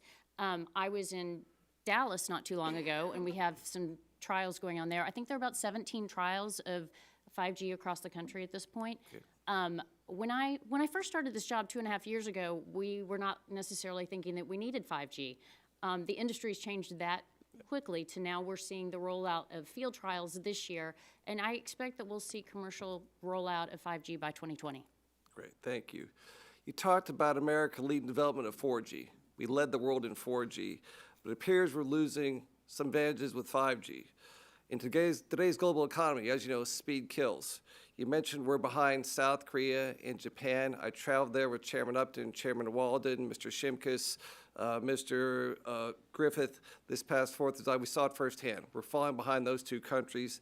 Who else is ahead of us globally? I'm hopeful we're not too far behind at this point, and we're catching up. Okay, great. Our companies are really working hard, and they're investing the money, and they are working hard to overtake that because of the importance of the reason the app community is in the United States is because we lead the world in wireless. The reason that every 98% of operating systems are from the United States is because we rolled out our networks first. So I think we understand how important it is, and we're working hard to that end. Great, thanks. Who's behind? Who should we concern who's behind us but catch up quickly? Anybody we should be worried about in the rearview mirror? I think we're doing well. North Dakota. Well, you know, our 4G, our LTE networks are covering 99.7% of America, so we have a good head start to build on. Okay, one further question. As former NTIA administrators, speaking only for yourselves, not for the organization, is NTIA being helpful with the 5G rollout? And where can we help them with deficiencies with the reauthorization of the agencies? 1 minute and 20 seconds. Ms. Gomez, The you're up. 5G rollout, as Meredith has mentioned, is a huge undertaking. I think continued support of their interagency processes to get relief from the barriers to infrastructure deployment is the most important thing. Okay, Ms. Baker. More spectrum and streamlined siting. Mr. Newer. Because of our lead in 4G, we have the highest economic incentives to roll out 5G. The barriers are going to be in policy, and so making sure that we have the spectrum available, that everybody's pulling in that direction, the industry is going to take care of it, and we'll be first in that. Well, thank you. I yield back my time with 45 seconds left. Come down to And he is under the wire. Barbecue, Killen's and Barbecue, he is. Pearland, Texas. I yield back. And I will remind the gentleman from Texas that his Houston team left and came to Tennessee and became Tennessee Titans. And with that, Mr. McNerney, all yours for 5 minutes. Well, first I want to congratulate the chairwoman on assuming the chair. I look forward to working with you and the ranking member as well. My first question goes to Ms. Gomez. The rapid growth of the IoT devices creates immense opportunities, but also raises serious concerns about issues like privacy and data security. Multiple federal agencies have recently been involved in examining the challenges raised by these questions. Can you explain the NTIA's role and why that might be important? So the NTIA is, of course, the principal policy advisor for administration policy on telecommunications and information issues, which includes the issues that you raised, privacy, cybersecurity, any other issues raised by the Internet of Things. In that role, it serves a convening function in 2 ways. One, it coordinates interagency activities that lead to whatever policies are implemented for the IoT, and hopefully the removal of barriers to deployment so that we can get to the rollout of 5G in a timely fashion. And then secondly is its multi-stakeholder process, in which it convenes stakeholders from all walks of life in order to develop consensus policies to address issues like cybersecurity and privacy issues writ large, both with the IoT and for others. Thank you. I'm going to follow up on a question that the ranking member asked Ms. Baker. Industry groups like the TIA have been on the Hill, sent a letter around asking Congress to use the Congressional Review Act to overturn existing rules. this letter makes no mention of the fact that the CRA could prevent the FCC from making substantially similar rules in the future. Now, are you aware that the CRA could prevent this FCC from making future rules regarding data breach notification or working with industry to create new privacy rules in the future? So we're absolutely 100% committed to consumers' privacy, and as such, we distributed privacy principles on Friday. I think what we're looking for is a uniform and common set of rules that apply to the entire ecosystem so that everyone is competing with the same rules. But are you aware that the CRA could prevent the FCC from making new rules regarding privacy and data breach notification, for example? We're looking for any tool that will allow privacy rules to be the same for the entire ecosystem. Ms. Gomez, it's been 2.5 years since the national broadband map was updated. Although the NTIA is no longer responsible for keeping the map up to date, individuals, businesses, and state and local governments still rely on this map. Is having an accurate map important for identifying geographical areas that are underserved or unserved by broadband providers? Yeah, as you note, NTIA is no longer updating the map. That function has been moved over, but it has not been updated since 2015, and that was using 2014 data. I do believe it's important to have data-driven decisions, and so having an updated map would be a good thing. It's just not the current state. How fast does that map change?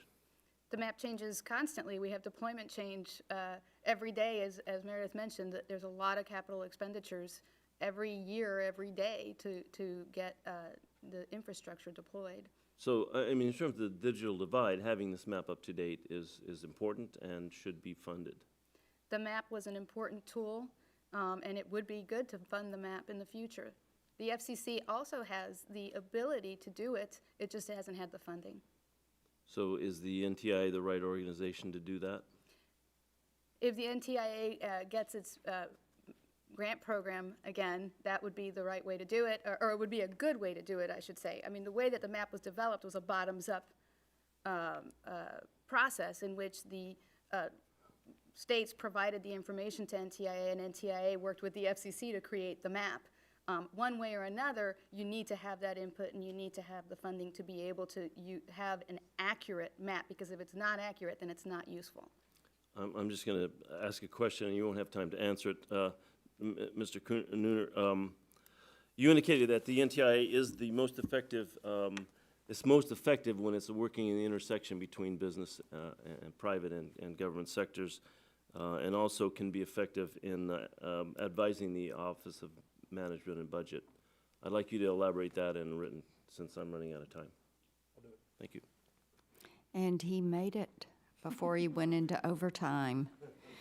Mr. Johnson, for 5 minutes. Thank you, Madam Chairman, and I too want to congratulate you on your chairmanship and looking forward to this session working with you. You know, and I want to thank our panel for being here today too. Really appreciate that. I represent a district that struggles with the issue of the digital divide, particularly when it comes to talking about broadband access. I've got high school students in my district that have to go to a public library or to a neighboring town in order to do their school research or to check out the internet, to do things that most of us you know, just take for granted. So broadband access is a very, very important issue for the 721,000 people that I represent. Ms. Gomez, one important component of effectively allocating resources for broadband deployment projects is accurate, comprehensive data regarding the current level of broadband service across the country, ideally at a granular level. How can NTIA, in your opinion, be helpful in developing this information? There's a couple of ways that NTIA has been involved in this type of information. The first is with this broadband mapping tool that we were talking about before, which is where NTIA administered grants to get the data necessary to populate the map that the FCC actually put together. They worked on that jointly. It's not something that's currently funded, but if it was, that would be a very valuable way to get more accurate data and give the localities a tool that is visual and that provides them good planning tools. The second way is also with the work that NTIA does in working with the census to get accurate adoption information. That is a very useful way to understand where we might have our deployment, but not necessarily the take-up. So understanding from a demographic perspective who is using the internet, how they're using the internet, also helps with this type of planning to support localities that need to get broadband infrastructure and adoption. Okay, continuing with you, I appreciate that answer. You were at NTIA during the Broadband Technology Opportunities Program when NTIA administered more than $4 billion in grants to promote broadband deployment and adoption. What are some of the lessons that we can draw from that program as we move forward? And what is the appropriate, what role is appropriate for NTIA to play in future broadband deployment efforts? We learned a few things from the BTOP program. As I mentioned before, the importance of sustainability. We want to make sure that the funding is sustainable and continues. The importance of providing the technical assistance to the grantees and to the communities to make the full usage of the grants and to make sure that the grants were not just benefiting a specific deployment, but also had ripple effects throughout the communities in both the adoption as well as the access for other providers to be able to link to whatever infrastructure was being deployed. The importance of a strong both team to both select the grantees as well as to manage and oversee them. It really requires a lot of resources and a lot of attention to make sure that the grant dollars are well used and used in a timely fashion. So and there's still a lot of that expertise within NTIA because that staff that became very expert at managing the grants have now pivoted to the technical assistance they're providing through the Broadband USA program. So absolutely NTIA could continue to provide the grant management that you might seek. Understanding that whatever enabling statute is very important in setting the parameters of the program. A lot of the criticisms of the program came from concerns about the fact that, for example, the grants went to fund both unserved and underserved areas.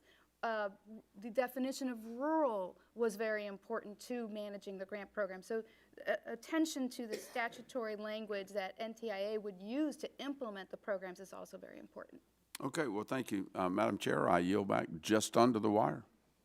I tell you, we are rolling. Let's see. Mr. Pallone, you're recognized. 5 minutes. Thank you. Thank you, Madam Chairman. And again, I know this is your first hearing, so I want to congratulate you and Mr. Doyle for being the chairman and the ranking member. Ms. Gomez, I've reviewed NTIA's most recent budget request asking for only $50 million total, and given the recent growth in the communication networks that the agencies oversees, that amount seems reasonable. NTIA has also provided strong justification for the request. So can you just tell us briefly what an authorization of $50 million would allow the agency to do for the American people? Yeah, you know, from my experience, NTIA is a very resource-constrained agency. It is surprisingly small considering the breadth of its portfolio. And with the evolution of the digital economy and the new and innovative uses, its role is only going to get bigger. So new funding can be used in a variety of ways. Spectrum. Our innovation is very much centered on wireless, and we need to have both the staff that can manage day-to-day the federal agencies' use of spectrum, but also continue to plan for the future, continue to plan for the pipeline, and continue to work in the interagency process to identify more spectrum for wireless broadband uses. On the internet policy front, we need to continue our strong voice at the Governmental Advisory Committee on the, before ICANN. That is going to continue to be important for our international and domestic internet presence. But also, addressing cybersecurity and privacy issues is going to be important in the multi-stakeholder process.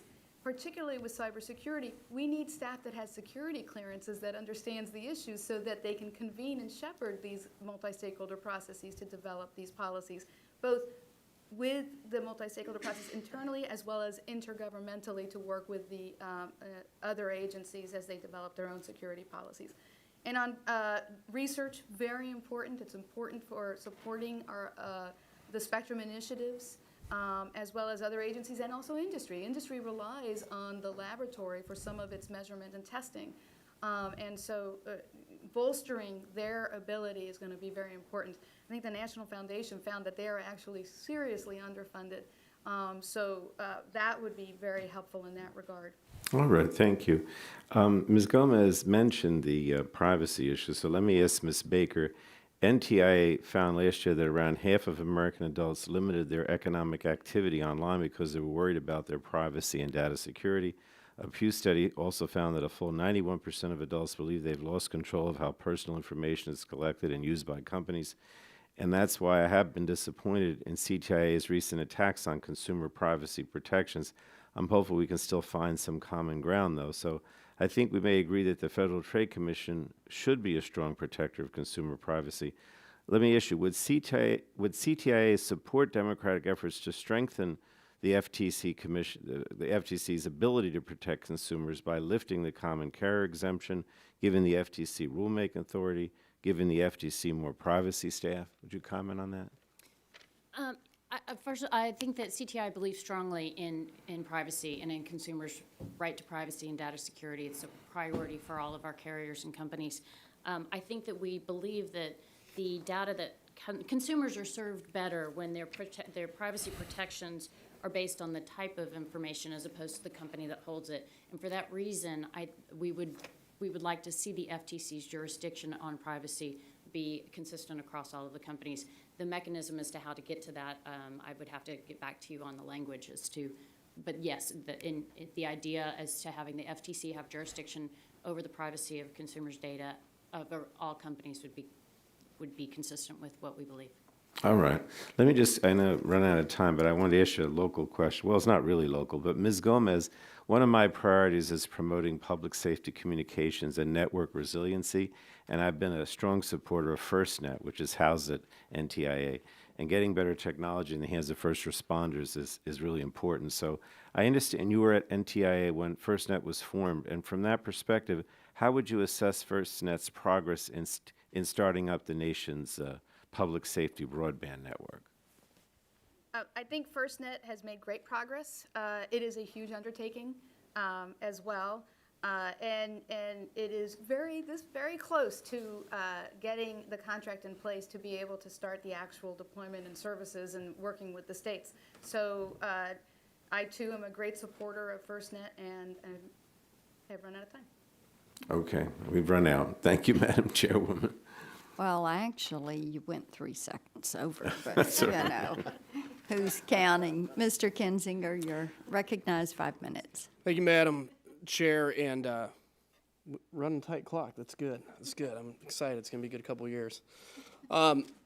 Quickly, just to all witnesses, since 2010, NTIA's Office of Spectrum Management has been tasked with executing a presidential memorandum to make available a total of 500 megahertz of federal and non-federal spectrum by 2020.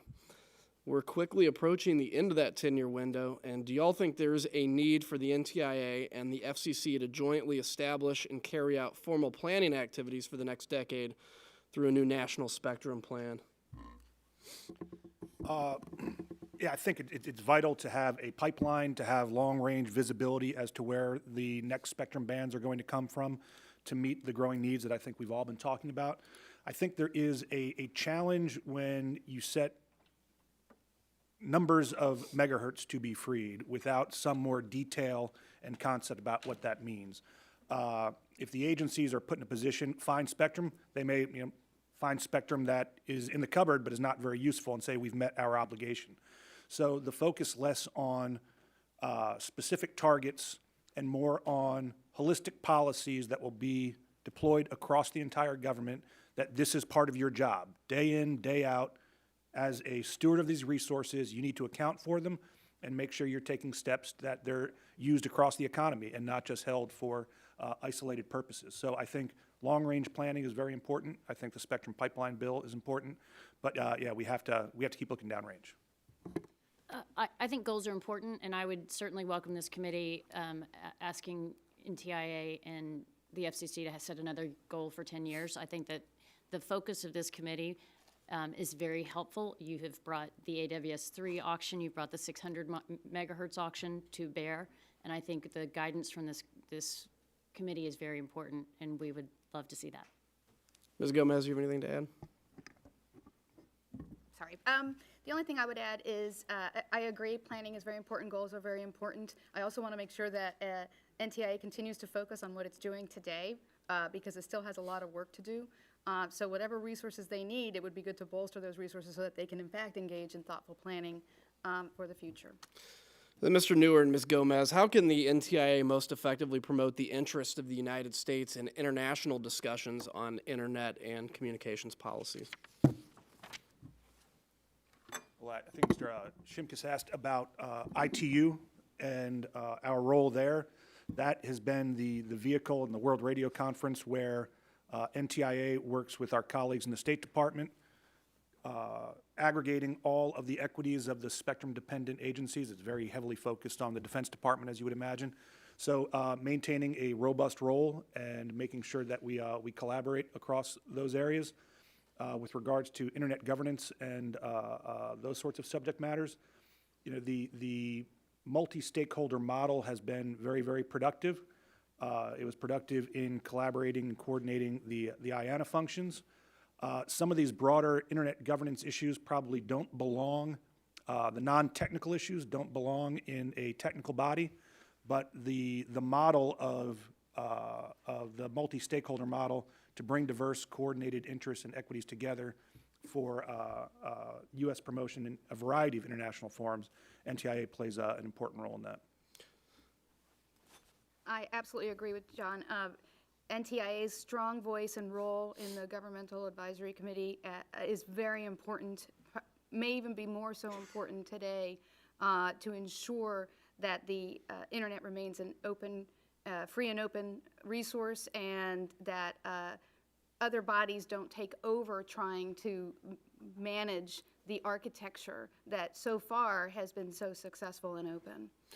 And let me just ask you very briefly, Ms. Gomez, one of the NTIA administrator's important roles is to represent the administration in the United States in the multi-stakeholder decision process, particularly when it comes to settings like ICANN and the internet governance issues. Do you see any obstacles to doing this?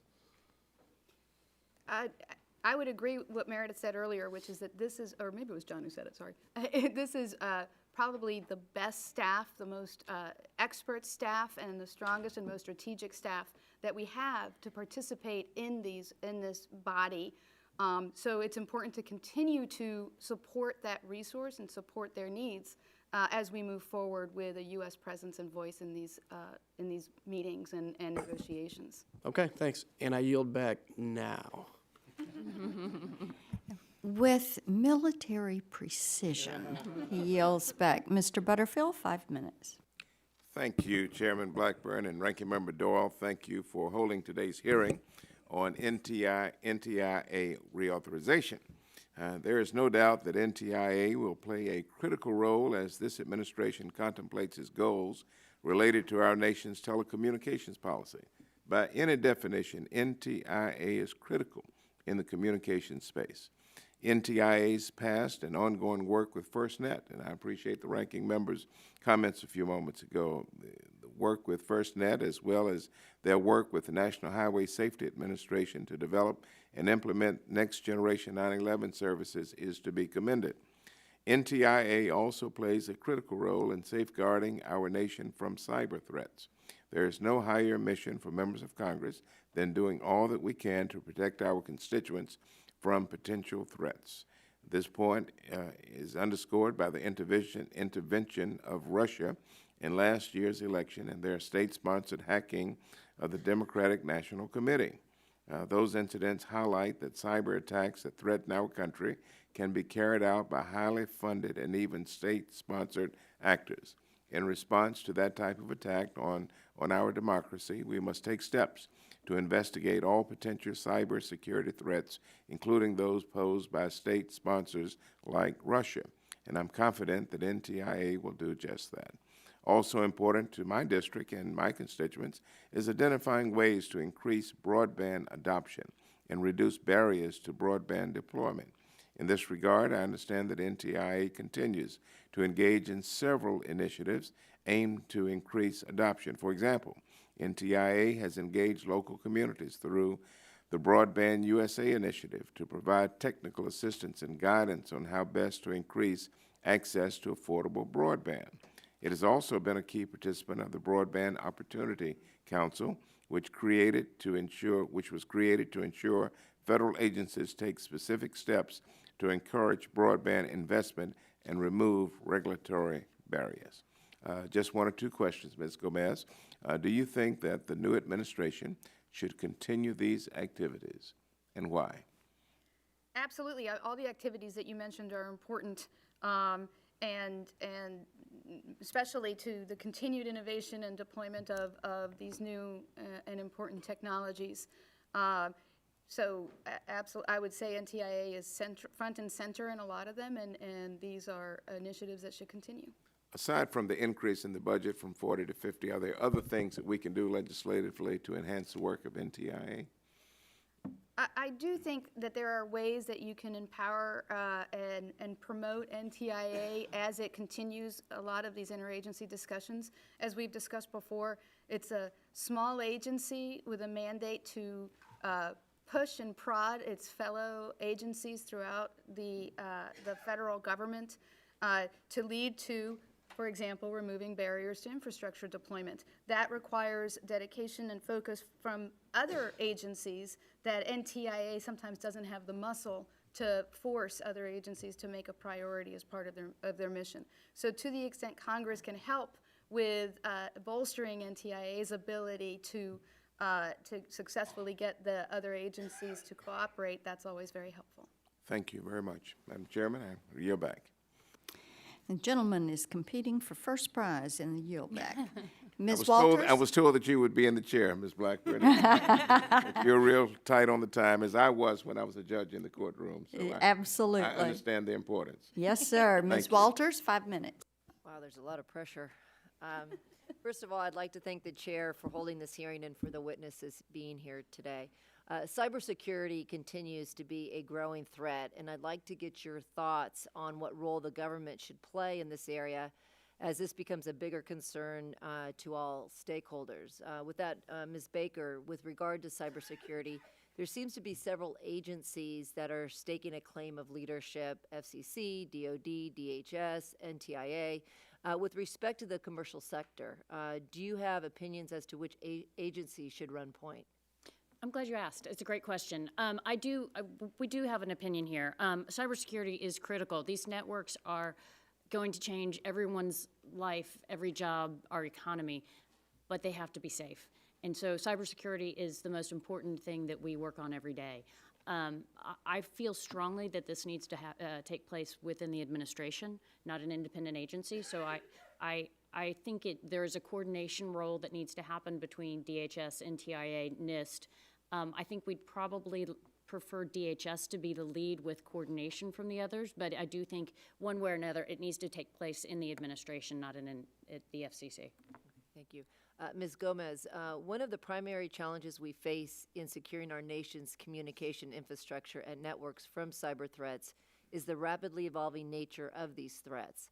Does NTIA have the ability to act quickly enough to adjust to new and emerging threats in its efforts to drive interagency cybersecurity practices? Yeah, in keeping with your prior question, it is important that we have some kind of balance of economic and national security concerns and cybersecurity practices. The point that you're making is it is a challenge to keep up with changes in technology, and that is why you need an agency that can convene processes that are able to be flexible enough to be able to address those changes. NTIA could use more expert staff. They have very good expert staff. But as we look forward to continuing and increasing challenges and new and novel issues in these areas, it would be helpful to be able to bolster them. As I mentioned before, they also need the security clearances, which is part of the reason why they need additional budget to be able to get those clearances for their staff. Okay, thank you. And Ms. Gomez, you have the most recent tenure at NTIA, and how would you describe the relationship between NTIA and DHS in this cybersecurity framework? And do you think NTIA and the FCC have sufficient authority and ability to represent the interests of the commercial sector in this conversation? NTIA and DHS has had a very good relationship, both on cybersecurity as well as on public safety. There are established processes in place. There are interagency groups in which they participate, so that is very helpful. I think having specific authority is always helpful to bolster an agency's jurisdiction, and I think NTIA does have a very good jurisdiction writ large, but it always is helpful to give them that specific jurisdictional authority in reauthorizing legislation. And Ms. Baker and Mr. Newer, do you have anything to add, either one of you? I think there is value in NTIA's role with its interface with the private industry. There's the response part of dealing with a cyber initiative, which is probably not going to be NTIA's role. But one of the greatest lines of defense in cyber is to share information on the nature of threats and the nature of attacks. Private industry sometimes is hesitant to share that kind of information because they're admitting to a vulnerability, or they're exposing a vulnerability, or they're concerned about litigation exposure. NTIA can play that role, taking some of the information from the private sector, bringing that into the interagency, and taking the best information from the interagency and distributing it back into the private sector. Ms. Baker, do you have anything? I think you've covered it. All right, thank you, and I yield back the balance of my time. Mr. Costello for 5 minutes. Thank you. Continuing on the cyber security issue, could you share your thoughts, Ms. Gomez, and I would open it up to the other panelists as well, on NTIA's role in assisting FirstNet plan in its cybersecurity strategies? We spoke on the commercial side already. Right. Well, cybersecurity is a very important component of FirstNet. Again, we need to have public safety's trust and confidence in the security of the nationwide public safety broadband network to get them to actually sign on to the service. NTIA, FirstNet has its own cybersecurity staff. I would start with that. So to the extent NTIA is supporting FirstNet, I would say that's probably its biggest role. NTIA also participates with NIST in the Public Safety Communications Research Program, and through that program is able to coordinate support for FirstNet as well on cybersecurity issues. But this is fundamental to the success of the network, will be the ability to have a very secure network. I would just add probably that I think FirstNet, it has probably one of the very most important missions of any government agency. And as I just stated, I think cybersecurity is one of the most important jobs that we have as network providers. So I guess you get double importance there. I think that's right. I think there's an opportunity for potentially a virtuous cycle to come into effect. As a customer, FirstNet probably has higher cyber requirements than a typical large enterprise company, right? So as they put those requirements into the provider and the contractor for FirstNet, those cyber requirements get to populate into the commercial networks more broadly. And as those technological developments take place in response to FirstNet, we get this this loop where the requirements get put in, the technology gets developed, and it's an improving cycle. This could be a philosophical question or a technical question or both. We're obviously dealing with a very massive network that I think we can all agree needs to remain agile, because as you get new security technologies, you want to make sure that you don't have to sort of go back in time to re-engineer. How does NTIA remain relevant and make sure that it remains agile and nimble as new security technologies enter into this? I think, again, this goes back to NTIA's convening role. It both has the internal expertise, it also has the interagency expertise between NIST and DHS, but more importantly, it also needs to rely on the stakeholders to come in and to educate it and the multi-stakeholder processes on these new technologies, and that's a large part of what they do. I would just build on something Meredith said earlier about the administration being the best place for some of these issues. I think the danger in pursuing a regulatory approach to cyber is that the incentives shift from network protection to regulatory compliance. And that creates the sort of sclerotic function that you're concerned about, that how do you stay relevant? Enshrining things in regs is the quickest way to delay rapid changes. So leveraging the coordinating function, leveraging and taking advantage of the incentives that both industry and the government have to protect themselves is the best way for us to keep it as something that's top of mind rather than always backward looking at a regulatory structure. The state and local implementation grant program, the education and outreach to a state's local emergency personnel is obviously extremely important, and the guidance that NTIA can offer in the decision-making process for states weighing challenges and how to opt in or opt out. Can you sort of explain moving forward how NTIA should approach that on particularly my state of Pennsylvania, where it's an extremely important issue?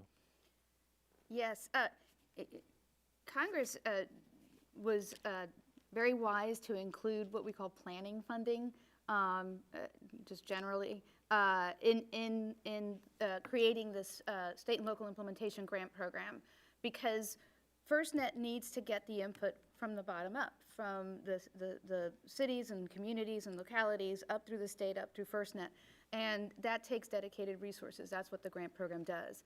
What NTIA does is administer that grant program and support FirstNet's efforts to reach out to those individuals so they can have a voice in the network. Thank you. Gentleman yells back. Mr. Kramer, you're recognized. 5 minutes. Thank you, Madam Chair, and congratulations on the gavel. And thanks to all of our witnesses for this irrevocable gift of your time, time that is getting late. Now, I've sat here a long time and I've listened to pretty much everything, and there have been a couple of passing references to smart cars or autonomous vehicles, but I'm going to bring up a completely different topic. So, a completely different context, at least, for a similar topic. So my home state of North Dakota is home to the Northern Plains UAS test site, one of the 6 FAA designated test sites designated in 2013. And as you likely know, remotely piloted aircraft are going to play are playing an increasing role in important duties like disaster recovery, monitoring pipelines, precision agriculture. Obviously, there are the obvious military applications. And as a result of our test site, we have a rather unique enhanced use lease at the Grand Forks Air Force Base, where there's a private sector business park at the same place as on the air base, with the appropriate security divisions and whatnot. It's quite unique. And for military applications and for defense contractors, which we've attracted to the park, spectrum is fairly easy. Of course, it's a military issue. But for the private sector, where I think the real opportunity and real growth lies for testing aircraft, testing equipment, training pilots, research and development, there's been a challenge as it relates. In fact, was a specific situation not that long ago where a company was testing in wanting to demonstrate the use of their cameras and video, and they literally could not do it because of a fairly basic spectrum issue. All of that being said, going forward, how do you see spectrum allocation as it relates to UAS, and how do you see it being resolved, improved upon? NTIA's obviously their role, and other agencies, and what can we as Congress do to help clarify it? And I throw that to all of you, and it'll be my only question, Madam Chair. So spectrum is going to be very important for unmanned aircraft in a variety of ways. First of all, the command and control of aircraft, particularly as you start looking at beyond line of sight uses. And there's going to be different types of needs depending on the type of aircraft and the operations themselves. So right now, you can fly using unlicensed, but that's not going to be true for the longer range flights. So spectrum is going to be very important. The FCC is going to be important because they're going to have the rules for commercial uses. The FAA is going to be important because they're the ones that are going to try to regulate to make everything safe and make sure that they meet requirements to make them safe. And NTIA is important because there's going to be interagency coordination. And so spectrum is something that the agencies are very focused on currently. There's internationally allocated spectrum for unmanned aircraft, and it's a specific aeronautical spectrum. And then there's also other spectrum that can be utilized that will also be very significant for the expansion of this industry that is moving so quickly. And as you noted, the North Dakota test site is an important part of that. So Ms. Gomez has beautifully described the complication of the issue. So as a result going forward, how can we help streamline? Because you've articulated perfectly how difficult this is, especially command and control, which is where the real opportunity rests. Thoughts? I would highlight, it's many of the things that we've talked about today, the future of our communications networks overlap jurisdictions. And I think what we need to encourage is to make sure that we remain on the cutting edge of innovation. And I think, UAS is one where, they're using them in England. We're not using them really here. So I think it's one place where I think with Congress's oversight, we can make sure that we don't overregulate budding innovations and budding industry so that we can maintain our innovative edge and competitive edge against other countries around the world. Thank you. Mr. Newer. The only thing I would add, apart from the long-term deployment of unmanned vehicles, with regards to the test site, there are private test sites, there are military test sites that are typically in very remote areas. And those remote areas are typically not at all spectrum constrained in the real world, but they're spectrum constrained by the issuance of those licenses. We issue licenses on national bases or wide geographic areas, and you could turn on a spectrum analyzer and say there's no one here, but the authorities are held by someone else. Creating governance processes where there are the opportunity and the ability of diverse carriers to say, you know what, I'm not out there.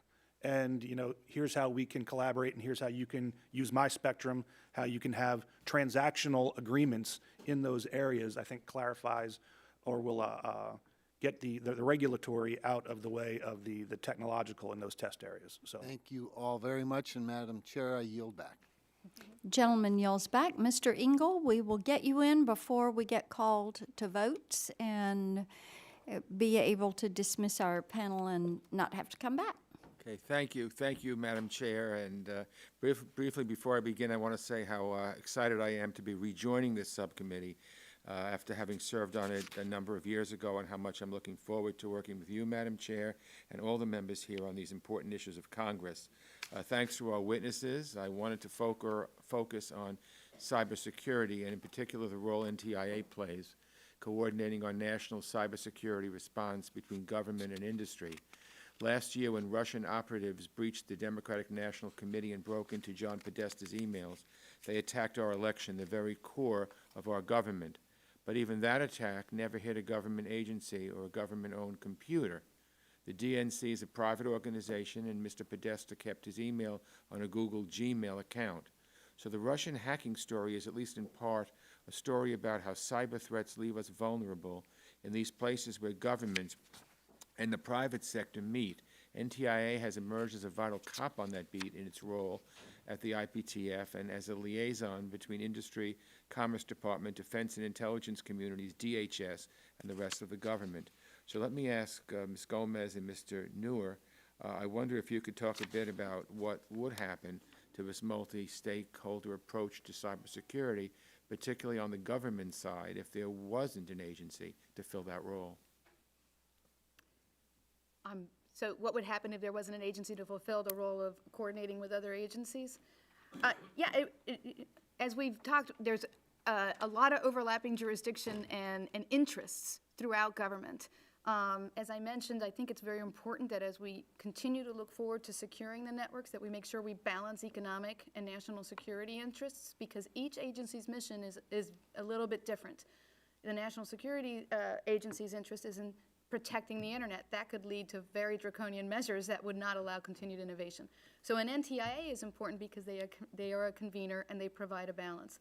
It's also important because it convenes the multi-stakeholder processes to ensure that we have methods of addressing a lot of these vulnerabilities, and without having rules enshrined in regulations that would then not be flexible to take into account changes in technology. Mr. Neuer, if you have anything to add. I think I agree largely with all of that. The legal and authorization structures around cyber touch everything. This is Title 50 authority, the Defense Department. It's Title 10 authority under espionage. Then you've got all of the various law enforcement authorities on the response side of things. I don't think it's ever going to be NTIA's role, or whether it would be wise for it to be NTIA's role to be in the response chain. It, however, does play an important role in, as we've talked about earlier, sharing information that is developed from some of those other expert agencies that are really designed to respond to foreign and domestic threats.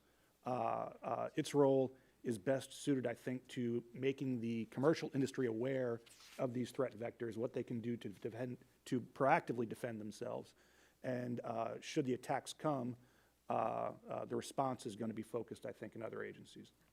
Thank you. Let me ask Ms. Baker, how valuable is the institutional expertise at NTIA, NIST, and these other industry-facing agencies that work with all of you on cybersecurity? What would happen to our national cybersecurity strategy if we lost that expertise at that junction between industry and government? I think it's critical. I mean, I think expertise in, as these networks evolve, is having that housed in both in the private sector and having some of that in the government so that they can convene the private sector, I think is integral to our protection going forward. Thank you. So let me just say in conclusion that I'm convinced that one of the biggest problems we're facing now in confronting cyber threats is that everything is spread out. There are precious few clearinghouses where actual decisions are made about the best way excuse me, to protect American interests. We have this opportunity here with NTIA to build on and expand our capability at this intersection of industry and government that I believe is very important to overcoming part of this problem. So I want to urge my colleagues and the chairwoman to keep that in mind while this subcommittee moves forward with this reauthorization process. Thank you, Madam Chair, and I yield back the balance of my time. The gentleman yells back, and there are no further members waiting to ask questions, so we will thank our witnesses. We are so pleased to have had you with us today. I remind members you've got 5 days to submit opening statements. You have 10 days to submit further questions to our witnesses. We would ask for written responses within 10 days, and there being no further business to come before the committee today, it is adjourned. Aw.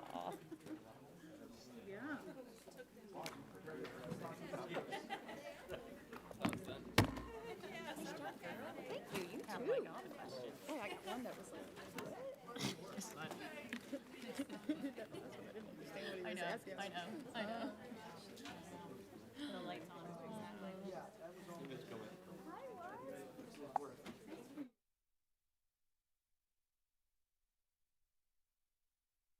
For you guys.